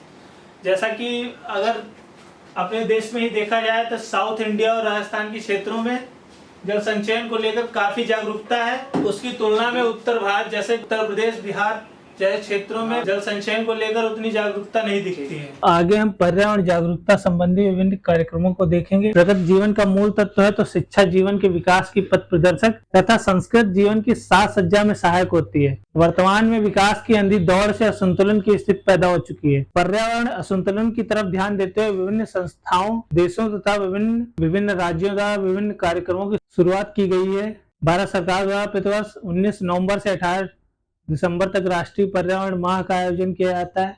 इसके साथ दूरदर्शन मीडिया द्वारा भी इस दिशा में कार्य किए जा रहे हैं। भारत सरकार द्वारा भी पर्यावरण से संबंधित कई कार्यक्रम चलाए जाते हैं। इन कार्यक्रमों में पहला राष्ट्रीय पर्यावरणीय चेतना अभियान है। इस कार्यक्रम में प्रतिवर्ष विषय बदल दिए जाते हैं। इसकी शुरुआत 1986 में हुई थी। 1986-87 में इसका वार्षिक विषय पर्यावरण के सामान्य पक्ष था। इसी तरह 1987-88 में बाढ़ और सूखा, इसी तरह 88-89 में अपने जल संसाधनों का संरक्षण। इसी तरीके से इसमें प्रतिवर्ष विषय को बदल दिया जाता है। अगर हम लास्ट में देखें 2014 और 15 में इसका लक्ष्य मरुस्थलीकरण, भूमि अवनयन तथा सूखे से बचाव था। इसके अलावा पर्यावरण वाहिनी का गठन किया जाता है। 1992 में देश के 25 राज्यों तथा 4 केंद्र शासित प्रदेशों में 100 जिलों में पर्यावरण वाहिनियों का गठन किया गया। इन वाहिनियों में 20 सदस्य होते हैं जो अपने अपने क्षेत्रों में पर्यावरण संरक्षण तथा पर्यावरण जागरूकता से संबंधित कार्य करते हैं। इसके अलावा भारत सरकार द्वारा माध्यमिक विद्यालय में पर्यावरणीय स्थापना कार्यक्रम भी चलाया जा रहा है। इसके माध्यम से माध्यमिक स्तर पर बच्चों में पर्यावरण जागरूकता तथा पर्यावरण संरक्षण जैसे विषयों के प्रति चेतना का विकास किया जाता है। इसके अलावा स्वच्छ गंगा परियोजना, ये 1984 के बाद से निरंतर यह परियोजना कार्यरत है। 1984 में इसकी शुरुआत राजीव गांधी सरकार के अंतर्गत हुई थी। विभिन्न सरकारों के द्वारा इसके नामकरण विभिन्न प्रकार से किए गए हैं। वर्तमान समय में नमामि गंगे परियोजना कार्यरत। जैसा कि आप लोग को पता है कि नमामि गंगे परियोजना की शुरुआत नरेंद्र मोदी सरकार के द्वारा की गई है। यह गंगा नदी को स्वच्छ रखने तथा उसके संरक्षण के लिए चलाई गई परियोजना है। पर्यावरण के अनुकूल उत्पाद तैयार करने की योजना, इसमें इस योजना के माध्यम से विभिन्न राज्यों की सरकारों तथा केंद्रीय सरकार द्वारा पर्यावरण के अनुकूल उत्पाद तैयार किए जाते हैं। इन उत्पादों के लिए इको फ्रेंडली प्रोडक्ट जैसे नामों का उपयोग होता है। पारिस्थितिकी क्लब, यह भारत सरकार द्वारा किया गया अगला प्रयास है। 1994-95 से यह कार्यक्रम पर्यावरण विभाग ने प्रारंभ किया था। इसमें कक्षा 6 से कक्षा 10 तक के विद्यार्थियों को क्लब में शामिल किया जाता है और यह पर्यावरण संरक्षण तथा पर्यावरण जागरूकता के मुद्दे पर कार्य करते हैं। इन क्लबों के द्वारा वृक्षारोपण जैसे सामूहिक कार्यक्रमों को संपन्न किया जाता है। इसके अलावा हम पर्यावरण सुरक्षा एवं संरक्षण को पढ़ेंगे। पर्यावरण संरक्षण के उद्देश्य देख लेते हैं। पर्यावरण संरक्षण का पहला उद्देश्य मानवीय गतिविधियों को कम करना, जिससे पर्यावरण की गुणवत्ता को क्षति न पहुंचे। मतलब मानव द्वारा ऐसी गतिविधियों को किया जाए जिससे पर्यावरण पर उनकी गतिविधियों का नकारात्मक प्रभाव न पड़े। दूसरा उद्देश्य पर्यावरण प्रदूषण को कम करना, मतलब मानव द्वारा ऐसी गतिविधियां की जाएं जिससे पर्यावरण प्रदूषण कम से कम हो। यह पर्यावरण प्रदूषण जल प्रदूषण, वायु प्रदूषण या मृदा प्रदूषण किसी भी प्रकार का हो सकता है। अगर हम पर्यावरण संरक्षण का तीसरा उद्देश्य देखते हैं, भावी पीढ़ी और पर्यावरण संरक्षण तथा उनका उचित उपयोग करना। मतलब वर्तमान पीढ़ी द्वारा प्रयास किया जाना चाहिए कि उन्हें संसाधनों का ऐसा उपयोग करना है कि जिससे संसाधन भावी पीढ़ी तक सुरक्षित रूप से पहुंचाया जा सके। इसके अलावा चौथा उद्देश्य देखते हैं, मानव और प्रकृति के बीच स्वस्थ संवेदनशील समायोजन स्थापित करना। इसका मतलब है मानव और प्रकृति के संतुलन को बनाए रखना और उसमें असंतुलन की स्थिति न उत्पन्न करना। इसके पांचवा उद्देश्य देखते हैं, मानव समाज के सामाजिक व आर्थिक विकास को उन्नत बनाना। मानव प्रजाति कह लें या फिर मानव समाज के सामाजिक व आर्थिक विकास को उन्नत बनाना। सामाजिक संस्थाओं को उन्नत करना और आर्थिक विकास से संबंधित पहलुओं को उन्नत करना। पर्यावरण संरक्षण की आवश्यकता में महत्व को देखते हैं। पर्यावरण संरक्षण में विद्यालय की भूमिका सबसे महत्वपूर्ण हो जाती है। केजी सैयदेन इसके संबंध में अपनी परिभाषा देते हैं। उनका कहना है कि नवीन विद्यालय बालक की स्वतंत्रता को बहुत महत्व देता है। यह इस मनोवैज्ञानिक तथ्य में विश्वास करता है कि बालक का विकास तभी होगा जब उसकी जन्मजात शक्तियों तथा योग्यताओं को परिवेश में पूर्ण स्वतंत्रता मिलेगी। इस प्रकार नवीन विद्यालय को समृद्ध, सक्रिय, उल्लासपूर्ण पर्यावरण प्रदान करने का प्रयास करता है। ऐसे परिवेश में बालक को विविध खेलों, सामाजिक सहयोग, हस्तकौशल, रचनात्मक कार्य और अपनी रुचि की विविध पुस्तकें पढ़ने का अवसर प्राप्त होता है। विद्यालय मुख्यतः 4 प्रकार से पर्यावरण संरक्षण में अपनी भूमिका अदा करता है। विद्यालय सामुदायिक जीवन के केंद्र के रूप में, विद्यालय विशिष्ट पर्यावरण के रूप में, विद्यालय रचनात्मक परिवेश के रूप में, विद्यालय सक्रिय पर्यावरण के रूप में। विद्यालय सामुदायिक जीवन के रूप में अपनी महत्वपूर्ण भूमिका अदा करता है। सामुदायिक रूप में विद्यालय में वृक्षारोपण, जागरूकता कार्यक्रम, पर्यावरण से संबंधित दिवसों को मनाना जैसे कार्यक्रम आयोजित किए जाते हैं। इससे छात्रों तथा छात्रों के माध्यम से आम जनता में पर्यावरण संरक्षण के महत्व का संदेश पहुंचता है। इसके अलावा विद्यालय विशिष्ट पर्यावरण के रूप में भी अपनी महत्वपूर्ण भूमिका निभाता है। जॉन डीवी कहते हैं कि विद्यालय एक ऐसे विशिष्ट परिवेश की रचना करता है जिसमें बालक के वांछित विकास हेतु विशिष्ट प्रकार के जीवन संबंधी कार्यों की व्यवस्था की जाती है। यानी कि विद्यालय द्वारा एक परिवेश की रचना की जाती है जिससे बालक के विकास की परिस्थितियों को उत्पन्न किया जा सकता है। परिस्थितियों का अर्थ है कि विद्यालय में विभिन्न कार्यों का संपादन होता है जिसके माध्यम से बालक अपना विकास कर समाज के विकास के योगदान में अपनी महत्वपूर्ण भूमिका निभाते हैं। विद्यालय का पर्यावरण स्थायी महत्व के जीवन मूल्यों को सरल ढंग से प्रस्तुत करता है। विद्यालय में बालक अच्छी बातें सीखता है, जबकि बाहर समाज में वह सभी अच्छी बातें नहीं सीखता है। समाज में कुछ बुराइयां भी होती हैं। बालक विद्यालय में केवल अच्छाइयां सीखता है, जबकि समाज में रहकर वह समाज की बुराइयों को भी सीखता है। इसके अलावा विद्यालय रचनात्मक परिवेश के रूप में, विद्यालय में पठन पाठन के साथ साथ पाठ्य सहगामी क्रियाओं पर भी जोर दिया जाता है। इन पाठ्य सहगामी क्रियाओं में खेलकूद प्रतियोगिताएं तथा अन्य कार्यक्रम जो विद्यालय में आयोजित किए जाते हैं आते हैं। इसके अलावा विद्यालय सक्रिय पर्यावरण के रूप में, विद्यालय में कई आंतरिक और बाह्य कार्यों का आयोजन होता है। इससे पर्यावरण संरक्षण और पर्यावरण जागरूकता जैसे मुद्दों पर चर्चाएं होती हैं। तो सतत विकास देख लेते हैं। सतत विकास को सस्टेनेबल डेवलपमेंट कहते हैं। सतत विकास का आशय है कि वर्तमान पीढ़ी द्वारा विकास के चरण में संसाधनों का उचित ढंग से उपयोग किया जाए। दूसरे शब्दों में कहें तो कि वर्तमान पीढ़ी संसाधनों का ऐसा उपयोग करे जिससे वह भावी पीढ़ी के लिए उपलब्ध रहें। दूसरे शब्दों में कहें तो वर्तमान पीढ़ी द्वारा संसाधनों का ऐसा उपयोग किया जाना चाहिए जिससे वह भावी पीढ़ी के लिए नष्ट न हो जाएं, वह भावी पीढ़ी के लिए उपलब्ध रहें। इंग्लैंड में औद्योगिक क्रांति के बाद संसाधनों के दोहन में अत्यधिक तेजी आ गई थी। 20वीं सदी के उत्तरार्ध में प्राकृतिक संसाधनों का यह दोहन अपने चरम पर पहुंच गया था। इसके पश्चात ही 1960 के दशक में सतत विकास की अवधारणा आई। ब्रेंटलैंड आयोग की रिपोर्ट के प्रकाशन के बाद 1987 से सतत विकास की दिशा में अत्यंत महत्वपूर्ण कार्य किए गए। हालांकि विकसित देशों द्वारा इस दिशा में अपनी मनमानी की जाती रही है। अमेरिका जैसे विकसित देश इस सतत विकास के लिए बनाए गए नियमों का उल्लंघन करते हैं तथा विकासशील देशों जिनकी जिम्मेदारी कम बनती है उनके ऊपर इसका भार थोप दिया जाता है। सतत विकास के उद्देश्यों को देख लेते हैं। पृथ्वी के प्राकृतिक संसाधनों को दुरुपयोग से बचाना, मतलब प्राकृतिक संसाधनों का संतुलित उपयोग करना तथा उनकी बर्बादी ना करना।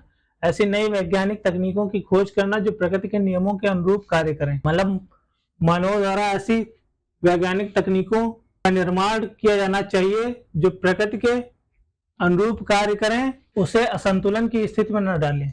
विविधता की रक्षा करना तथा विकास की नीतियों में स्थानीय समुदायों को शामिल करना, शासन की संस्थाओं का विकेंद्रीकरण करना और उन्हें अधिक लचीला, पारदर्शी तथा जनता के प्रति उत्तरदायी बनाना। अगला देखते हैं, ऐसी अंतर्राष्ट्रीय संस्थाओं की योजना बनाना जो निर्धन देशों की आवश्यकताओं को समझकर बिना उनके पर्यावरण को क्षति पहुंचाए उनके विकास में मदद करे। अगला उद्देश्य है अधिकांश लोगों के जीवन स्तर को समानता तथा न्याय के अनुरूप बनाना, यानी कि लोगों के जीवन स्तर को समान करना तथा उन्हें उचित न्याय उपलब्ध कराना। विश्व के सभी राष्ट्रों में शांतिपूर्ण सह अस्तित्व को बढ़ाना, क्योंकि केवल शांति मानवता के हितों की रक्षा सुनिश्चित करती है।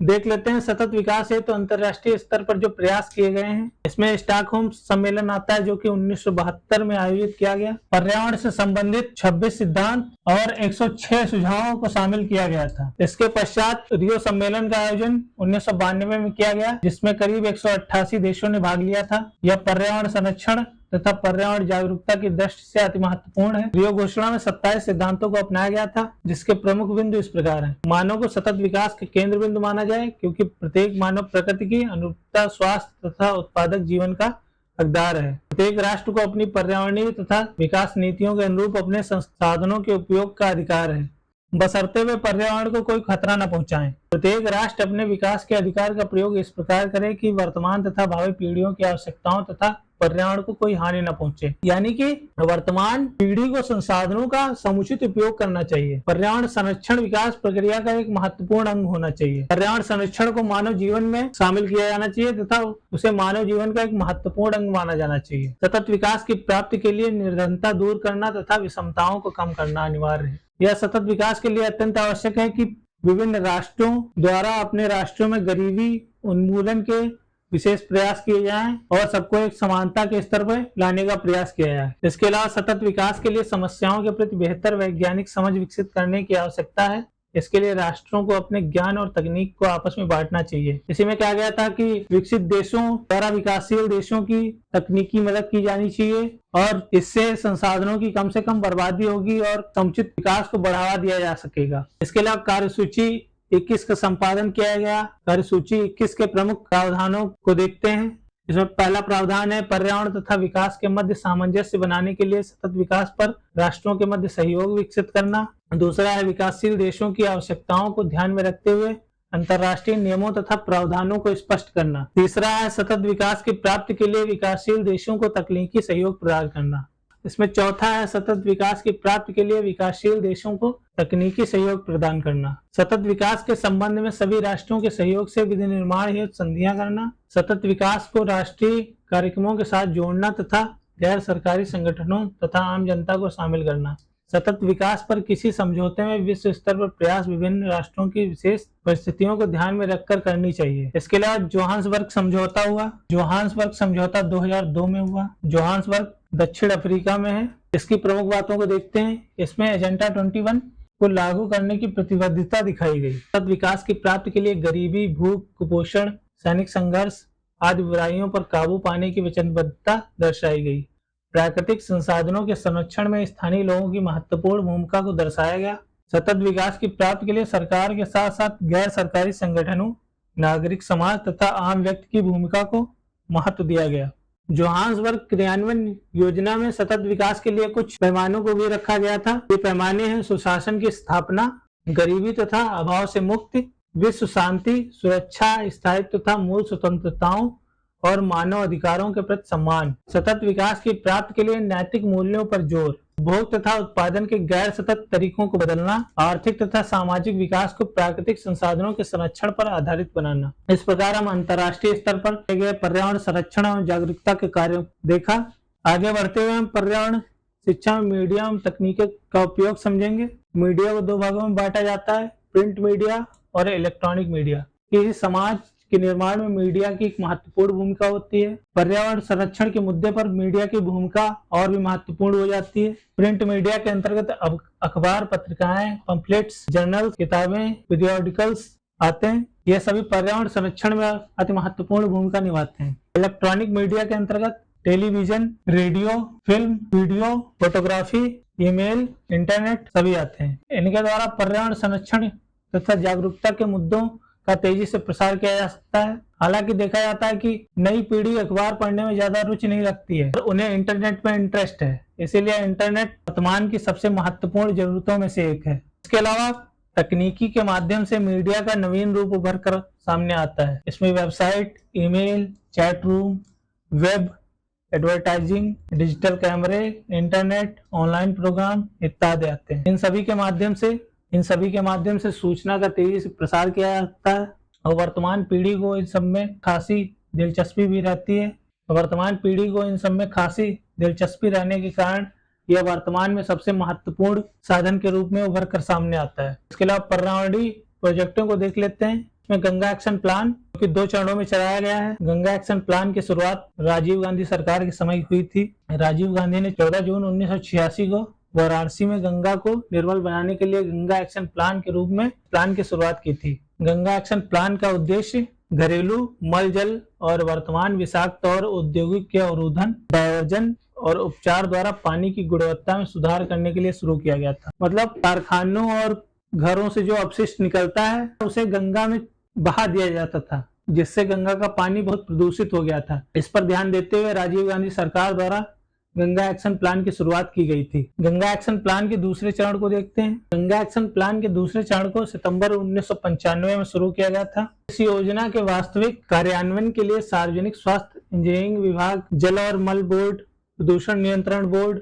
विकास प्राधिकरण, स्थानीय निकाय आदि जैसी संस्थाएं उत्तरदायी हैं। इसी चरण में आगे बढ़ते हुए मनमोहन सिंह द्वारा तत्कालीन प्रधानमंत्री थे। 3 नवंबर 2008 को गंगा को राष्ट्रीय नदी घोषित किया गया, जिससे इस कार्य में तेजी आई। प्रधानमंत्री नरेंद्र मोदी द्वारा नमामि गंगे योजना की शुरुआत की गई है, जो वर्तमान में कार्यरत है। इसी प्रकार बाघ संरक्षण योजना को देखते हैं। विद्वानों का मानना है कि 1900 ईस्वी के करीब विश्व में बाघों की जनसंख्या करीब 1 लाख थी, जो उसके बाद घटते घटते वर्तमान में लगभग 4 से 5 हजार रह गई है। इन 4 से 5 हजार बाघों में 50% या फिर 60% हिस्सा, इन 4 से 5 हजार बाघों में से करीब 60% बाघ भारत में पाए जाते हैं। बाघ हमारे लिए महत्वपूर्ण इसलिए भी हो जाता है क्योंकि बाघ हमारा राष्ट्रीय पशु है। वर्तमान में भारत में 53 टाइगर रिजर्व हैं। भारत में बाघ संरक्षण के कार्यक्रमों पर नजर डालते हैं। भारत ने 1973 में बाघ परियोजना शुरू की। इसका विस्तार प्रारंभिक 9 बाघ संरक्षित क्षेत्रों से बढ़कर 49 बाघ संरक्षित क्षेत्र हो गया है। बाघ संरक्षण भारत तथा राज्यों की सामूहिक जिम्मेदारी होती है। सामूहिक प्रयासों के कारण बाघों की संख्या में 30% की वृद्धि हुई है। यह संख्या 2010 के 1706 से बढ़कर 2014 में 2206 हो गई थी। अभी करंट में 2022 में जो बाघों की जनगणना हुई है, उसके अनुसार भारत में करीब 367 बाघ हो गए हैं, जो कि भारत सरकार द्वारा किया गया सराहनीय प्रयास कहें या फिर कार्य कहें, दोनों है। स्मार्ट पेट्रोलिंग तथा बाघ निगरानी के लिए अनेक प्रोटोकॉल भारत सरकार द्वारा विकसित किए गए हैं। भारत के राष्ट्रीय बाघ संरक्षण प्राधिकार यानी कि नेशनल टाइगर कंजर्वेशन अथॉरिटी ने अनेक ऐतिहासिक कदम उठाए हैं। इस अभियान के तहत वन क्षेत्रों में अवैध शिकार के विरुद्ध निगरानी को बढ़ावा देने के लिए इंटेलिजेंट इंफ्रारेड तथा थर्मल कैमरे लगाने सहित आधुनिक टेक्नोलॉजी के उपयोग को प्रोत्साहन दिया जा रहा है। इसके परिणाम स्वरूप बाघों की संख्या में तेजी से वृद्धि हो रही है। बाघों की सुरक्षा निगरानी के लिए रेडियो टेलीमेट्री को प्रोत्साहन दिया जा रहा है। राष्ट्रीय स्तर पर बाघों की सुरक्षा पर नजर रखने वाले कैमरों के फोटो का डाटाबेस तैयार किया जा रहा है। बाघ परियोजना या प्रोजेक्ट टाइगर 1973 में भारत सरकार द्वारा शुरू किया गया था। इसका उद्देश्य भारत में तेजी से घट रही बाघों की आबादी को नियंत्रित करना था। बाघों के शरीर के अंगों की मांग के कारण शिकारियों द्वारा इनका अवैध रूप से शिकार किया जाता है। इनके अंगों से औषधियों का निर्माण होता है, इसीलिए पर खतरा मंडराता रहता है। शिकारियों द्वारा इनकी तस्करी की जाती है और इन्हें उच्च दामों पर बेचा जाता है। बाघ परियोजना की थीम को देख लेते हैं। बाघ परियोजना की मुख्य थीम बाघ बचाओ या फिर सेव टाइगर है। बाघ परियोजना 1973 में 9 बाघ अभ्यारण्यों के साथ शुरू की गई थी। तब इन अभ्यारण्यों का क्षेत्रफल 16,339 वर्ग किलोमीटर था, जो वर्तमान में बढ़कर 37,761 वर्ग किलोमीटर हो गया है। वर्तमान में 2023 में देखेंगे तो क्षेत्रफल इससे भी ज्यादा हो गया होगा। 1973 के दौरान 27 टाइगर रिजर्व में भारत सरकार का बजट प्रावधान केवल 23 मिलियन था। 2022 तक बाघ रिजर्व की संख्या 53 हो गई है तथा इसका क्षेत्रफल और बजट काफी ज्यादा हो चुका है। प्रोजेक्ट टाइगर के शुरुआती चरणों में राज्य सरकार के संयुक्त प्रयासों द्वारा 1973-74 की अवधि के दौरान 9 बाघ अभ्यारण्य चुने गए थे और इनमें परियोजना की शुरुआत की गई थी। ये 9 बाघ अभ्यारण्य मानस बाघ अभ्यारण्य असम, पलामू बाघ अभ्यारण्य Bihar, Simlipal Orissa, Jim Corbett Park UP लिखा हुआ है, या यूपी में पहले था। 2000 में उत्तराखंड के अलग होने से यह उत्तराखंड में चला गया। Kanha national park MP, Melghat Maharashtra, Bandipur Karnataka, Ranthambore Rajasthan, Sundarban, Paschim Bangal. बाघ परियोजना के उद्देश्यों को देख लेते हैं। हालांकि बाघ परियोजना का मुख्य उद्देश्य बाघों का संरक्षण करना ही है। बाघों का संरक्षण हमारे लिए अति महत्वपूर्ण इसलिए भी हो जाता है क्योंकि बाघ हमारा राष्ट्रीय पशु है। पहला उद्देश्य है बाघ परियोजना का मुख्य उद्देश्य बाघों को सुरक्षित कर सीमित कारकों की पहचान करना और उचित प्रबंधन रणनीति द्वारा उन्हें कम करना है। यानी कि बाघों को सुरक्षा प्रदान करना उनका महत्वपूर्ण उद्देश्य है। बाघों की जनसंख्या किस लिए कम हो रही है, इन कारकों को पहचानना तथा उनका उचित निपटान या प्रबंधन करना। इस परियोजना में शिवालिक राई संरक्षण इकाई, पूर्वोत्तर संरक्षण इकाई, मध्य भारत और पश्चिमी घाट संरक्षण इकाइयां शामिल हैं। परियोजना का मुख्य दृष्टिकोण खाद्य श्रृंखला चक्र को रोकना है। सभी लोग जानते हैं कि बाघ हमारे खाद्य श्रृंखला का अति महत्वपूर्ण बिंदु है, इसीलिए उनका संरक्षण अति महत्वपूर्ण भी हो जाता है। बाघ लगभग सभी जंगली जानवरों का शिकार करते हैं तथा उनको अपने भोजन के रूप में प्रयोग करते हैं। तो यही है, चौथा पॉइंट यही है कि बाघ हमारी खाद्य श्रृंखला प्रक्रिया का सबसे मूल्यवान बिंदु, जो कि खाद्य श्रृंखला का संतुलन बनाए रखने में महत्वपूर्ण है। अब तीसरी इकाई की तरफ बढ़ते हैं। हमारी तीसरी इकाई है विद्यालयी पाठचर्या में पर्यावरणीय शिक्षा, environmental education in school curriculum. इसके अंतर्गत हमें पर्यावरणीय शिक्षा का अंतर विषयक उपागम समझना है। तो पर्यावरणीय शिक्षा में अंतर विषयक उपागम समझने से पहले हमें अंतर विषयक उपागम समझना होगा। अंतर विषयक उपागम से प्राय 2 या 2 से अधिक अकादमिक, वैज्ञानिक या कलात्मक विषयों के आपस में संबद्ध होने से है। अगर दूसरे शब्दों में कहा जाए तो विभिन्न विषय आपस में संबंधित होते हैं तथा अध्ययन के समय हमें दूसरे विषयों से सहयोग लेने की आवश्यकता होती है। अंतर विषयक उपागम छात्रों को विषयों को अधिक गहराई से समझने, अन्वेषण करने के लिए जिज्ञासु बनाता है। पर्यावरण के अंतर विषयक उपागम का अर्थ विभिन्न विज्ञान की शाखाओं के साथ उसके संबंधों की व्याख्या करना है। तो इस चार्ट के माध्यम से हम देख सकते हैं कि ये पर्यावरणीय शिक्षा विज्ञान की विभिन्न शाखाओं से किस प्रकार से संबंधित होती है। पर्यावरणीय शिक्षा विज्ञान की शाखाओं जंतु विज्ञान, भौतिक विज्ञान, रसायन विज्ञान, पारिस्थितिकी,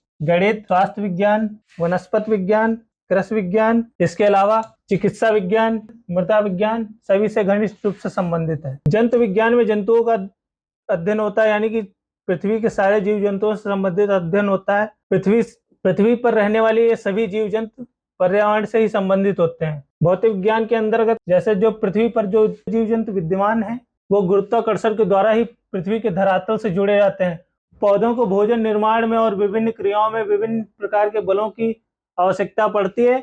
उन सभी का अध्ययन भौतिक विज्ञान के अंतर्गत किया जाता है। रसायन विज्ञान के अंतर्गत पर्यावरण में होने वाली विभिन्न रासायनिक क्रियाओं और उनके प्रभावों का अध्ययन किया जाता है। इसके अंतर्गत कार्बन चक्र, ऑक्सीजन चक्र, नाइट्रोजन चक्र, इन सभी के साथ जल प्रदूषण, वायु प्रदूषण तथा मृदा प्रदूषण जैसे प्रदूषणों के कारणों पर भी विचार किया जाता है। किन रसायनों द्वारा इन प्रदूषणों में सहयोग करते हैं। पारिस्थितिकी के अंतर्गत पर्यावरण और जीवों के मध्य के संबंधों को समझा जा सकता है और इसके अलावा इसके अंतर्गत खाद्य श्रृंखला और खाद्य जाल इनको भी समझा जाता है। गणित की सहायता से पर्यावरण संतुलन और असंतुलन की स्थितियों को समझा जाता है और इन्हीं के माध्यम से विश्व की जनसंख्या, जीवों की जनसंख्या के प्रतिशत की गणना की जाती है। इसके अलावा वनस्पति विज्ञान में पर्यावरण में मौजूद सभी प्रकार की वनस्पतियों का अध्ययन किया जाता है। कृषि विज्ञान के अंतर्गत विभिन्न प्रकार के पौधों को उनके उपयोग के आधार पर उगाया जाता है और चूंकि पर्यावरण में उत्पन्न होते हैं, इसलिए पर्यावरण शिक्षा के अंतर्गत इनका अध्ययन अत्यंत आवश्यक है। स्वास्थ्य विज्ञान के अंतर्गत विभिन्न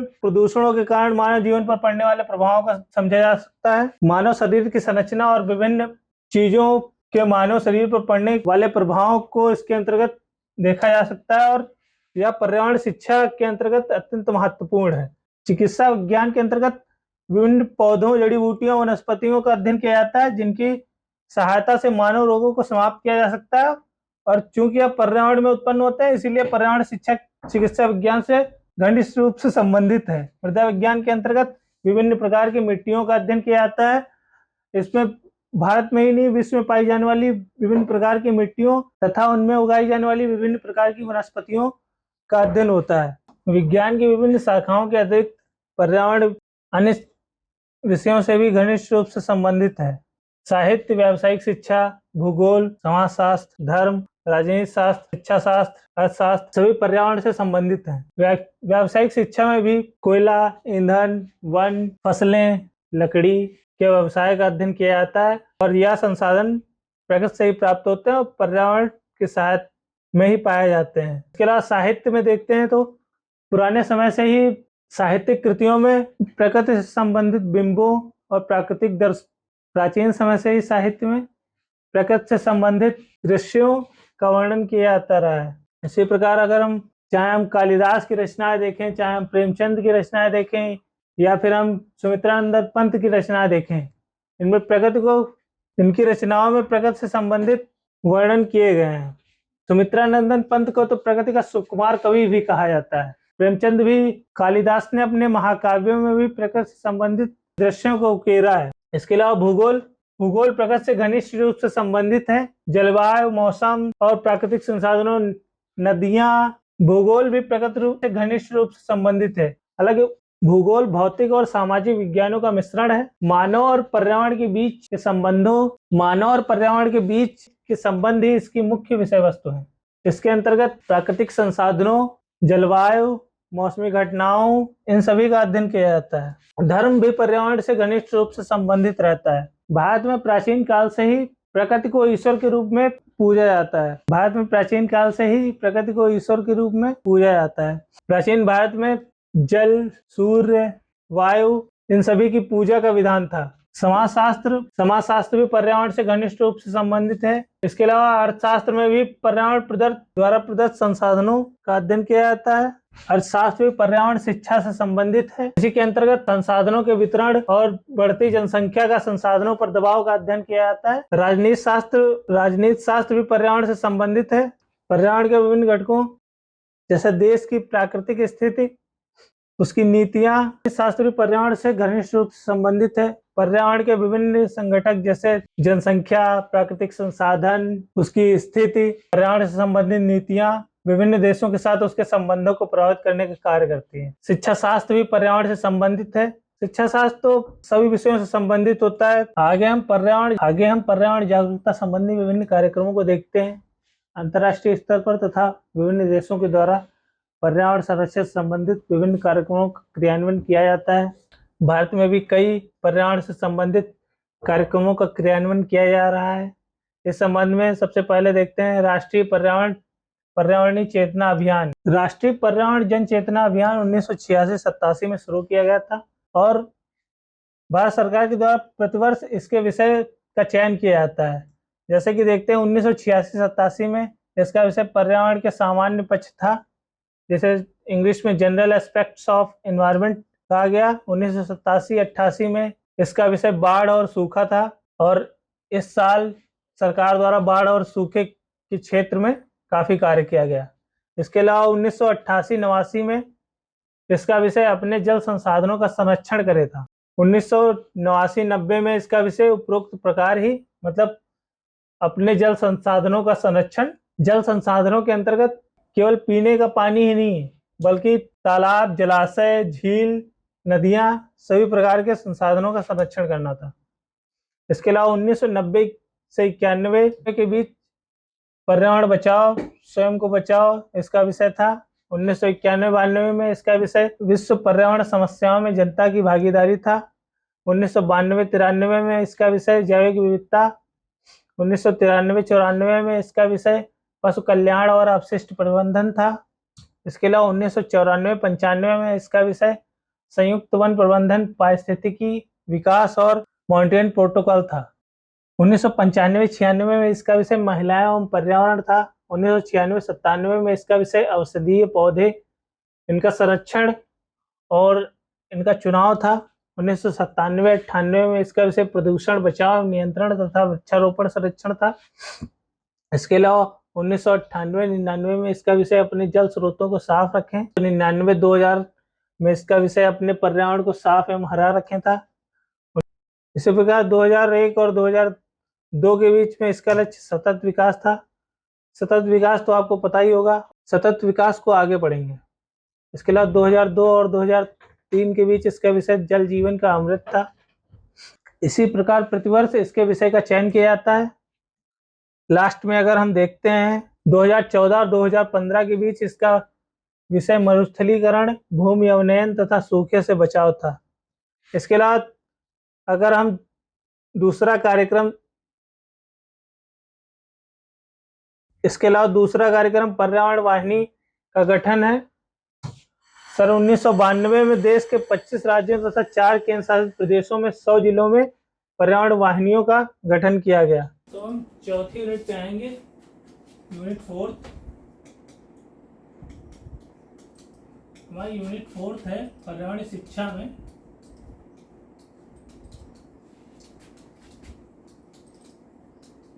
पाठ्य सहगामी क्रियाएं। सहगामी क्रियाएं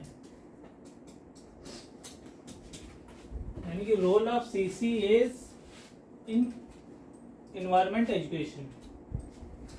तो पर्यावरणीय शिक्षा में पाठ्य सहगामी क्रियाओं की भूमिका को देखने से पहले पाठ्य सहगामी एवं पाठ्येतर क्रियाओं को समझते हैं।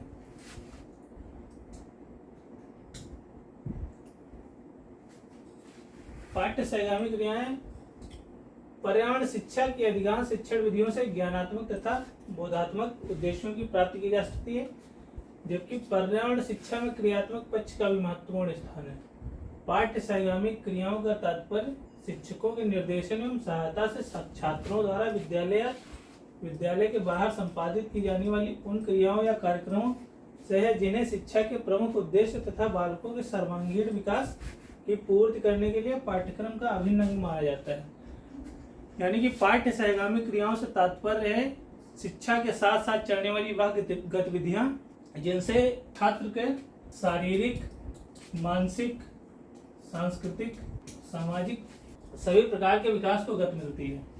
पाठ्य सहगामी क्रियाओं को परिभाषित करते हुए कोचर कहते हैं कि the quality of the school will depend upon the educational experiences provided to the pupils from the co-curricular activities, a vital link in pattern of educational experience। यानी कि मोटा मोटी इसको जानते हैं कि कोचर कहते हैं कि द क्वालिटी ऑफ स्कूल यानी कि स्कूल की गुणवत्ता डिपेंड करती है एजुकेशनल एक्सपीरियंसेस पर, यानी कि शैक्षिक अनुभवों पर जो स्कूल द्वारा विद्यार्थियों या छात्रों या शिष्यों को प्रदान किए जाते हैं, और यह अनुभव को करिकुलर एक्टिविटीज पर आधारित होते हैं। आगे देखते हैं पाठ्य सहगामी क्रियाओं के उद्देश्यों को देख लेते हैं, यानी कि ऑब्जेक्टिव्स ऑफ को करिकुलर एक्टिविटीज। तो इसका पहला उद्देश्य है बालक का पर्यावरण के प्रति सकारात्मक दृष्टिकोण विकसित करना,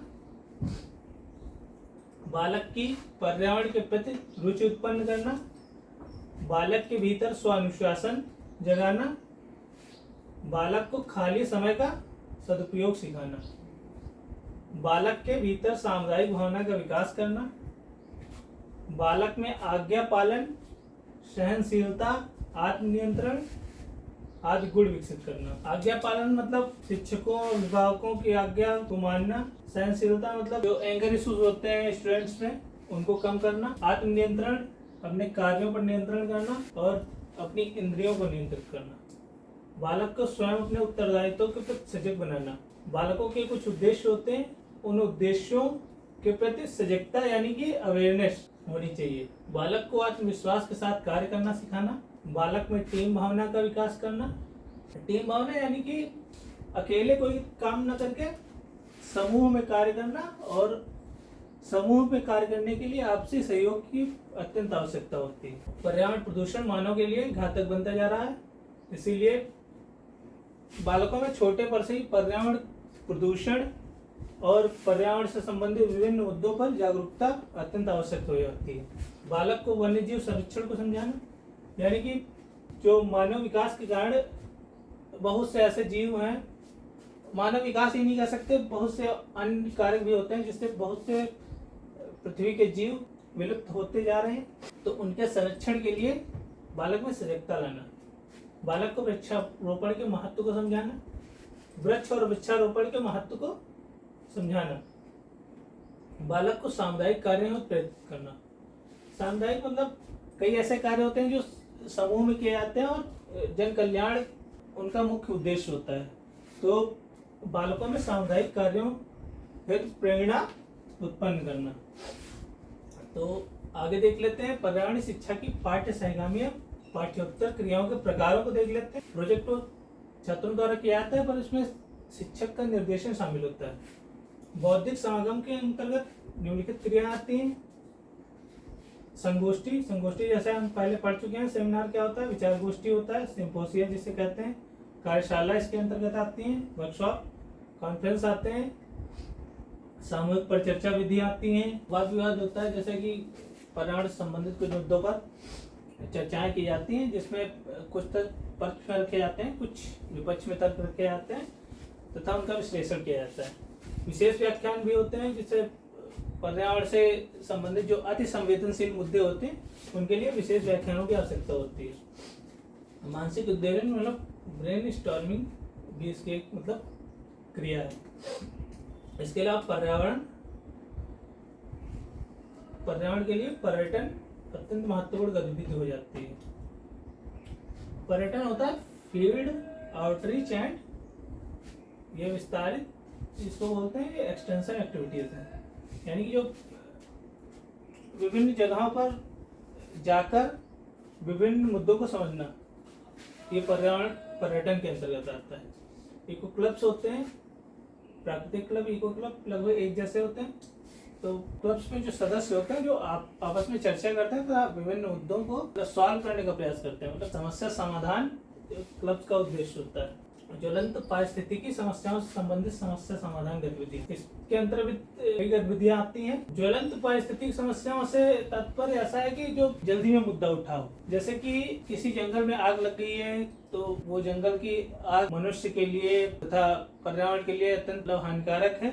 तो ऐसे जो रिसेंट के मुद्दे होते हैं उन पर भी मतलब वाद विवाद किया जाता है तथा इससे समस्याओं को सुलझाने का प्रयास किया जाता है। प्रश्नोत्तरी का अर्थ बताना है, पोस्टर मेकिंग होती है, प्रतिमान होते हैं जिन्हें मॉडल्स कहते हैं, मॉडल्स बनते हैं, इसके अलावा प्रदर्शनी होती है। ये सभी गतिविधियां। वृक्षारोपण पर्यावरण शिक्षा से संबंधित एक महत्वपूर्ण पाठ्य सहगामी क्रिया है।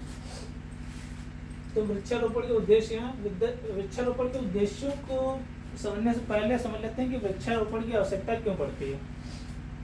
तो जैसा कि आप लोग को पता है कि मानव के विकास के चरणों में जो पर्यावरण को क्षति हुई है उसमें वृक्षों की कटाई है वह सबसे महत्वपूर्ण है। पता नहीं कितने वृक्ष काटे गए हैं और कितने काटे जा रहे हैं। लगभग मानव के जीवन से संबंधित बहुत से क्रियाकलापों में वृक्ष से मिलने वाली लकड़ी की आवश्यकता होती है। वृक्षों के फल फूल के उपयोग से इन पर इतना फर्क नहीं पड़ता है जितना कि लकड़ी के इस्तेमाल के लिए इनकी कटाई से जो फर्क पड़ता है वह फर्क ज़्यादा होता है। तो मानव जीवन से संबंधित बहुत से कार्यों में वृक्षों की लकड़ी की आवश्यकता होती है।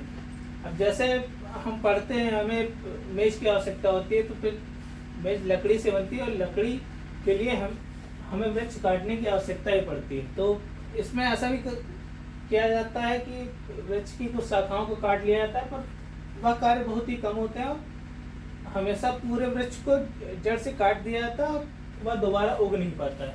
एक छोटी सी पेंसिल से लेकर अनेक बड़े कार्यों में वृक्षों की लकड़ी की आवश्यकता होती है, जिससे इसका अत्यंत दोहन हुआ है, इन्हें बड़े स्तर पर काटा गया है।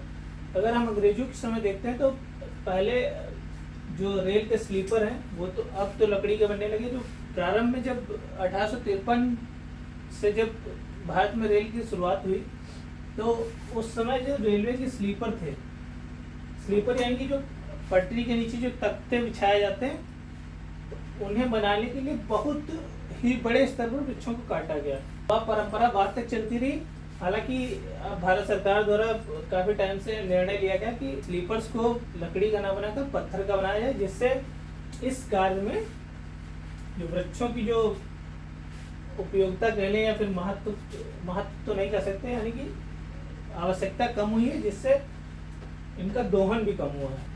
तो वर्तमान में भारत के बहुत से राज्यों में जो वृक्षों का प्रतिशत है, मतलब जो 1% है, वो बहुत ही कम हो गया है, जिससे वृक्षों के प्रतिशत कम होने से ऑक्सीजन की उत्पादकता घटती है तथा वातावरण में कार्बन डाइऑक्साइड की मात्रा बढ़ने लगती है, जिससे लोगों को स्वास्थ्य संबंधी रोग अधिक होने लग जाते हैं।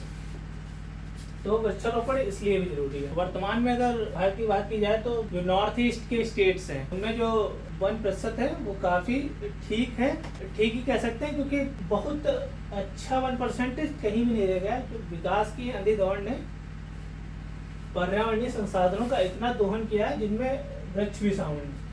तो इनका इतना दोहन हुआ है कि जो इनका क्षेत्र है बहुत कम हो गया है। तो वृक्षारोपण के उद्देश्यों को देख लेते हैं। वृक्षारोपण का प्रमुख उद्देश्य अधिक से अधिक वृक्ष लगाना है। तो अधिक से अधिक वृक्षों की आवश्यकता तो आप लोग को पता ही है क्यों है। इसके बहुत से कारण है। वृक्षारोपण के द्वारा निरक्षर लोगों को सामुदायिक कार्यों के लिए प्रोत्साहित करना, यानी कि जो निरक्षर लोग हैं, जो शिक्षा से मतलब जो शिक्षा से वंचित रह गए, उनको कार्य में शामिल करना है। और यह कार्य होगा सामुदायिक कार्य वॉलंटरी भी हो सकता है, कुछ पैसे देकर भी करवाया जा सकता है। सामान्य लोगों को वृक्षों से होने वाले लाभों को बताना। वृक्ष हमें क्या क्या प्रदान करते हैं, फल प्रदान करते हैं, ऑक्सीजन प्रदान करते हैं, लकड़ी प्रदान करते हैं। तो सामान्य लोगों को वृक्षों से होने वाले लाभों को बताना। प्रत्येक व्यक्ति को वृक्ष लगाने के लिए प्रोत्साहित करना, यानी कि वृक्षों से होने वाले लाभ को बताना तथा सामान्य व्यक्तियों या समाज में रहने वाले सभी व्यक्तियों को वृक्षारोपण या फिर वृक्ष लगाने के लिए प्रोत्साहित करना, यानी कि प्रोत्साहन देना। शहरी क्षेत्रों में ध्वनि प्रदूषण को कम करना। वृक्ष ध्वनि प्रदूषण को कम करने में अत्यंत महत्वपूर्ण स्रोत हैं। जनसाधारण की मूलभूत आवश्यकताओं ईंधन, लकड़ी, खाद्य व अन्य वस्तुओं की पूर्ति करना। भूमि क्षरण रोकना। तो जैसा कि पता है कि वृक्ष जो होते हैं वो भूमि क्षरण को रोकने में अत्यंत महत्वपूर्ण भूमिका निभाते हैं। जैसे वर्षा द्वारा या फिर बाढ़ द्वारा जो मिट्टी का कटाव किया जाता है, तो अगर वहाँ पर वृक्ष है तो वृक्ष जो होते हैं तो अपनी जड़ों से मिट्टी को ऐसे वो जकड़े रहते हैं, तो जिससे मिट्टी का कटाव कम होता है। जहाँ वृक्ष नहीं है वहाँ मिट्टी का कटाव बड़े स्तर पर होता है और वो बाढ़ के साथ बहती जाती है। वर्षा की मात्रा में सुधार लाना। वृक्ष बहुत सी पर्यावरणीय क्रियाएं होती है, उनमें महत्वपूर्ण योगदान देते हैं और यह अप्रत्यक्ष रूप से वर्षा की मात्रा में सुधार लाने में आवश्यक है। वर्षा की मात्रा में सुधार लाने में महत्वपूर्ण भूमिका निभाते हैं। बेकार पड़ी जमीन को उपयोग करना। तो कहा जाता है कि जैसे जो कृषि योग्य भूमि है उस पर वृक्ष लगाने चाहिए, पर हमें जो मतलब जो बंजर पड़ी भूमि है, कह सकते हैं जो उपयोग में नहीं आ रही है, उस भूमि पर वृक्षारोपण का प्रयास पहले करना चाहिए। वायु के तेज तूफानों से बचाव करना, यानी कि जैसे जो रक्षक मेखलाएं बनाई जाती हैं, जो जहाँ पे तूफान ज़्यादा होते हैं, तो रक्षक मेखला का मतलब है एक सीध में वृक्षों को लगाया जाता है, जिससे वे जो आंधी है उसके प्रभाव को कम करते हैं तथा मानव आवासों, मानव पशु पक्षियों तथा बहुत सी चीज़ों को बचाव करते हैं। प्राकृतिक आपदाएं, बाढ़, तूफान आदि में कमी लाना। तो जो वृक्ष हैं वो प्राकृतिक आपदाओं जैसे बाढ़ और तूफान में कमी लाने में भी महत्वपूर्ण भूमिका निभाते हैं। के लिए आवास प्रदान करना, वातावरण की आर्द्रता का संरक्षण करना, उद्योगों के लिए कच्चे माल की आपूर्ति करना, रोजगार के लिए संभावनाएं बढ़ाना, नदियों के कटान को रोकना, पर्यावरण को सुंदर बनाने हेतु प्रोत्साहन देना, सामाजिक वानिकी के प्रोत्साहन है, तो देश की GDP दर में वृद्धि करने हेतु योगदान, ग्लोबल वार्मिंग एवं ओजोन क्षरण को नियंत्रित करने के लिए। तो वृक्ष होते हैं वो पर्यावरण प्रदूषण को कम करते हैं, और जो पर्यावरण प्रदूषण है, जो हानिकारक गैसें हैं, वृक्षों के अभाव में उनके प्रभावों में बढ़ोतरी होती है, और ग्लोबल वार्मिंग एवं ओजोन क्षय को नियंत्रित करने के लिए वृक्षों के अभाव में ग्लोबल वार्मिंग और ओजोन क्षरण में वृद्धि होती है। इसीलिए वृक्षारोपण की आवश्यकता है। यह अधिक से अधिक वृक्ष होते हैं। वृक्ष वायुमंडलीय जो गैसें होती हैं उनके संतुलन में महत्वपूर्ण भूमिका निभाते हैं, जो ग्लोबल वार्मिंग और ओजोन क्षरण को नियंत्रित करती हैं। वन्य जीवों का संरक्षण करने हैं। वन होते हैं वन्य जीवों, पक्षियों, पशुओं को आश्रय भी प्रदान करते हैं तो उन्हें भोजन प्रदान करने के कार्य करते हैं। इसीलिए वन या फिर वृक्ष हमारे लिए अत्यंत मतलब वन्य जीवों के लिए महत्वपूर्ण हो जाता है। अभ्यारण्यों का विकास करने हैं। वृक्षारोपण अभ्यारण्यों को विकास करने हेतु भी आवश्यक है। इसके अलावा हम आगे पर्यावरण संबंधी महत्वपूर्ण दिवसों पर जागरूकता अभियानों का आयोजन किया जाता है। तो इसमें हम देख लेते हैं पर्यावरण से संबंधित ये मुख्य दिवस दिए गए हैं। विश्व कुष्ठ निवारण दिवस 30 जनवरी, ऐसे ही सभी दिए गए हैं। राष्ट्रीय विज्ञान दिवस 28 फरवरी, अंतर्राष्ट्रीय महिला दिवस 8 मार्च, विश्व विकलांग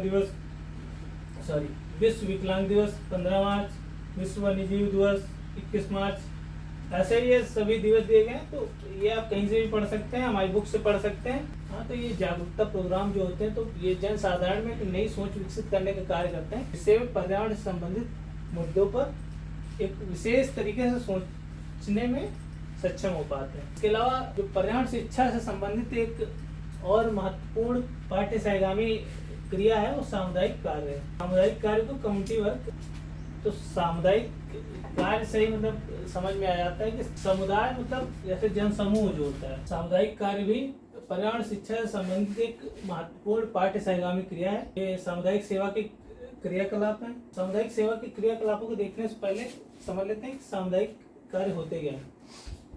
सामुदायिक कार्य होते हैं कि एक विशेष समुदाय या फिर लोगों को संगठित कर एक समूह में कार्य आयोजन के लिए वे कार्य जो समाज के लोगों द्वारा आपस में मिलजुल कर या फिर किसी विशेष समुदाय द्वारा किए जाते हैं, वे सामुदायिक कार्य कहलाते हैं। इन कार्यों को करने के लिए आपसी सहयोग की भावना होती है तथा इसी के आधार पर यह पर्यावरण तथा मानव कल्याण को प्रोत्साहित करने का कार्य करते हैं। सामुदायिक सेवा के क्रियाकलापों को देख लेते हैं। तो सामुदायिक सेवा के क्रियाकलापों में पहला है राहगीरों को पानी पिलाना। छात्रों द्वारा विद्यालय शिक्षकों के सहयोग से रास्ते में राहगीरों को पानी पिलाया जाता है। यह कार्य ज्यादातर गर्मियों में किया जाता है।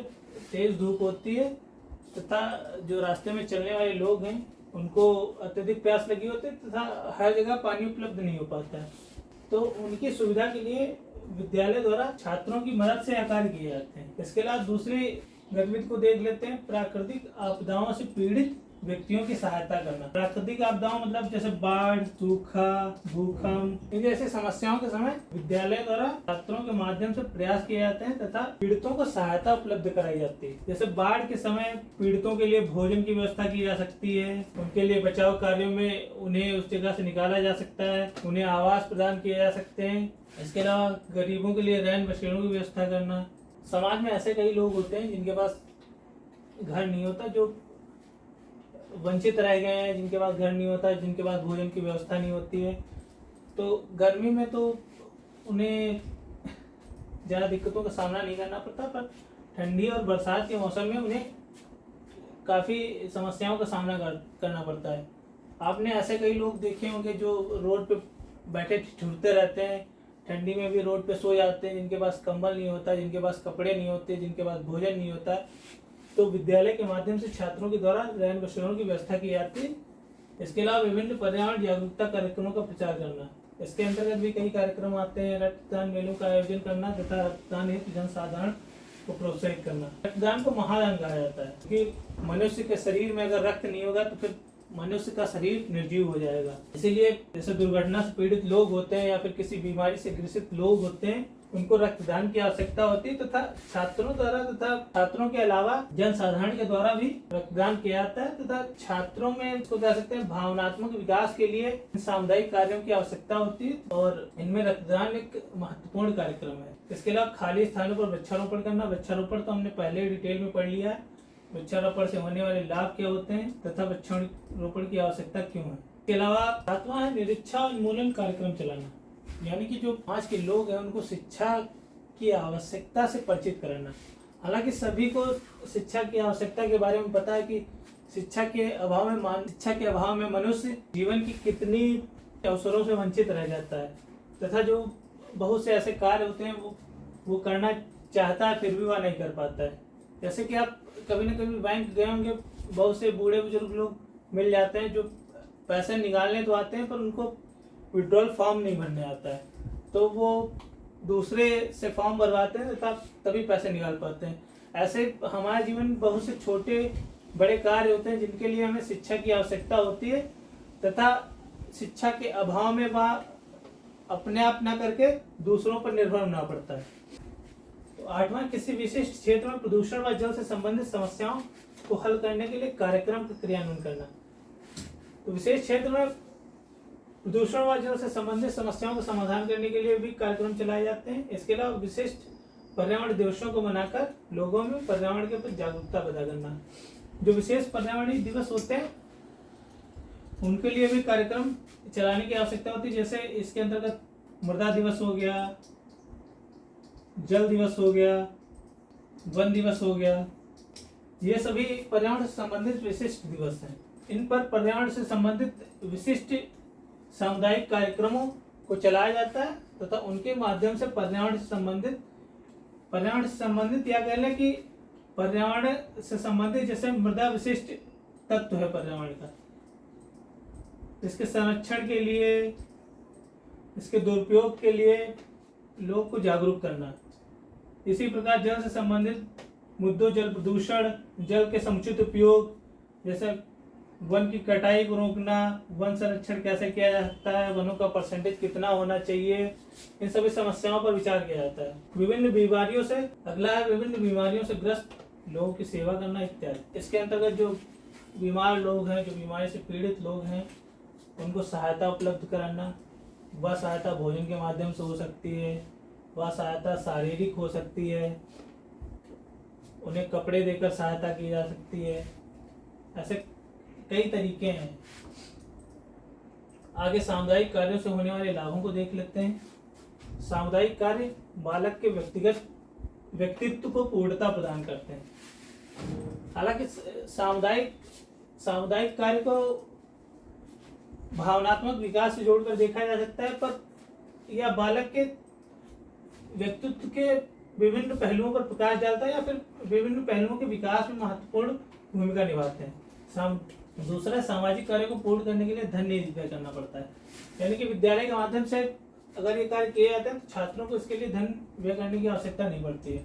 सामुदायिक कार्यों से समाज तथा विद्यालय समाज के सभी लोगों में टीम भावना जागृत होती है, यानी कि जो सामूहिक सहयोग की जो भावना होती है उसका विकास होता है। यह सभी देशवासियों के अंतर्गत हम की भावना को जगाती है। ये उसी तरीके का हो गया कि मैं को छोड़कर हम पर बल देना। छठा है संपूर्ण विश्व बंधुत्व, यानी कि ब्रदरहुड की भावना को जागृत करना। सातवां, समाज जुड़े लोगों तथा संपूर्ण समाज को प्रेम, सहानुभूति, सहिष्णुता, सहायता करने आदि गुणों को उत्पन्न करती है। सामाजिक प्रेम बढ़ता है, सामाजिक सहानुभूति बढ़ती है, सामाजिक सहिष्णुता बढ़ती है। लोगों में सहिष्णुता का विकास होता है, जिससे विभिन्न जिनको कह सकते हैं जो सामाजिक समस्याएं हैं उनका निदान करने में आसानी होती है। इसके अलावा यह सभी को सामुदायिक कार्यों जैसे रक्तदान, पुस्तक दान, देहदान जैसे महान कार्य हैं प्रेरित करती है।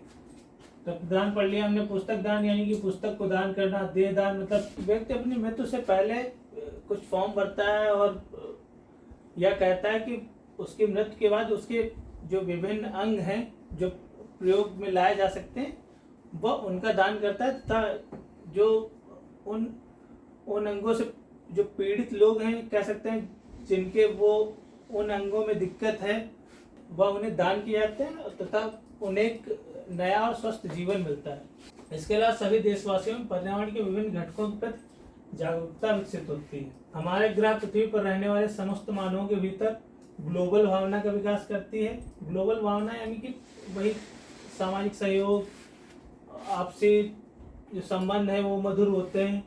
इसके अलावा खेलकूद जैसे सामुदायिक कार्यक्रमों के द्वारा प्रतिस्पर्धा की भावना के साथ ही समूह गतिकी यानी ग्रुप डायनेमिक्स को नए आयाम प्रदान किए जाते हैं। समूह की भावना का विकास होता है जिससे प्रतिस्पर्धा यानी कि कंपटीशन के साथ साथ समूह गतिविधि के नए आयाम बल मिलता है। सामुदायिक कार्यक्रमों से खाली समय के सदुपयोग को भी सिखाया जा सकता है। इस प्रकार हमारा पर्यावरणीय शिक्षा का जो संपूर्ण पाठ्यक्रम है वो समाप्त होता है। आप हमारी पाठ्य पुस्तक को खरीद कर उससे डिटेल में इसे पढ़ सकते हैं। हमारी पुस्तक का लिंक आपको डिस्क्रिप्शन में मिल जाएगा। इसके अलावा चैनल को लाइक करें, सब्सक्राइब करें, कमेंट करें।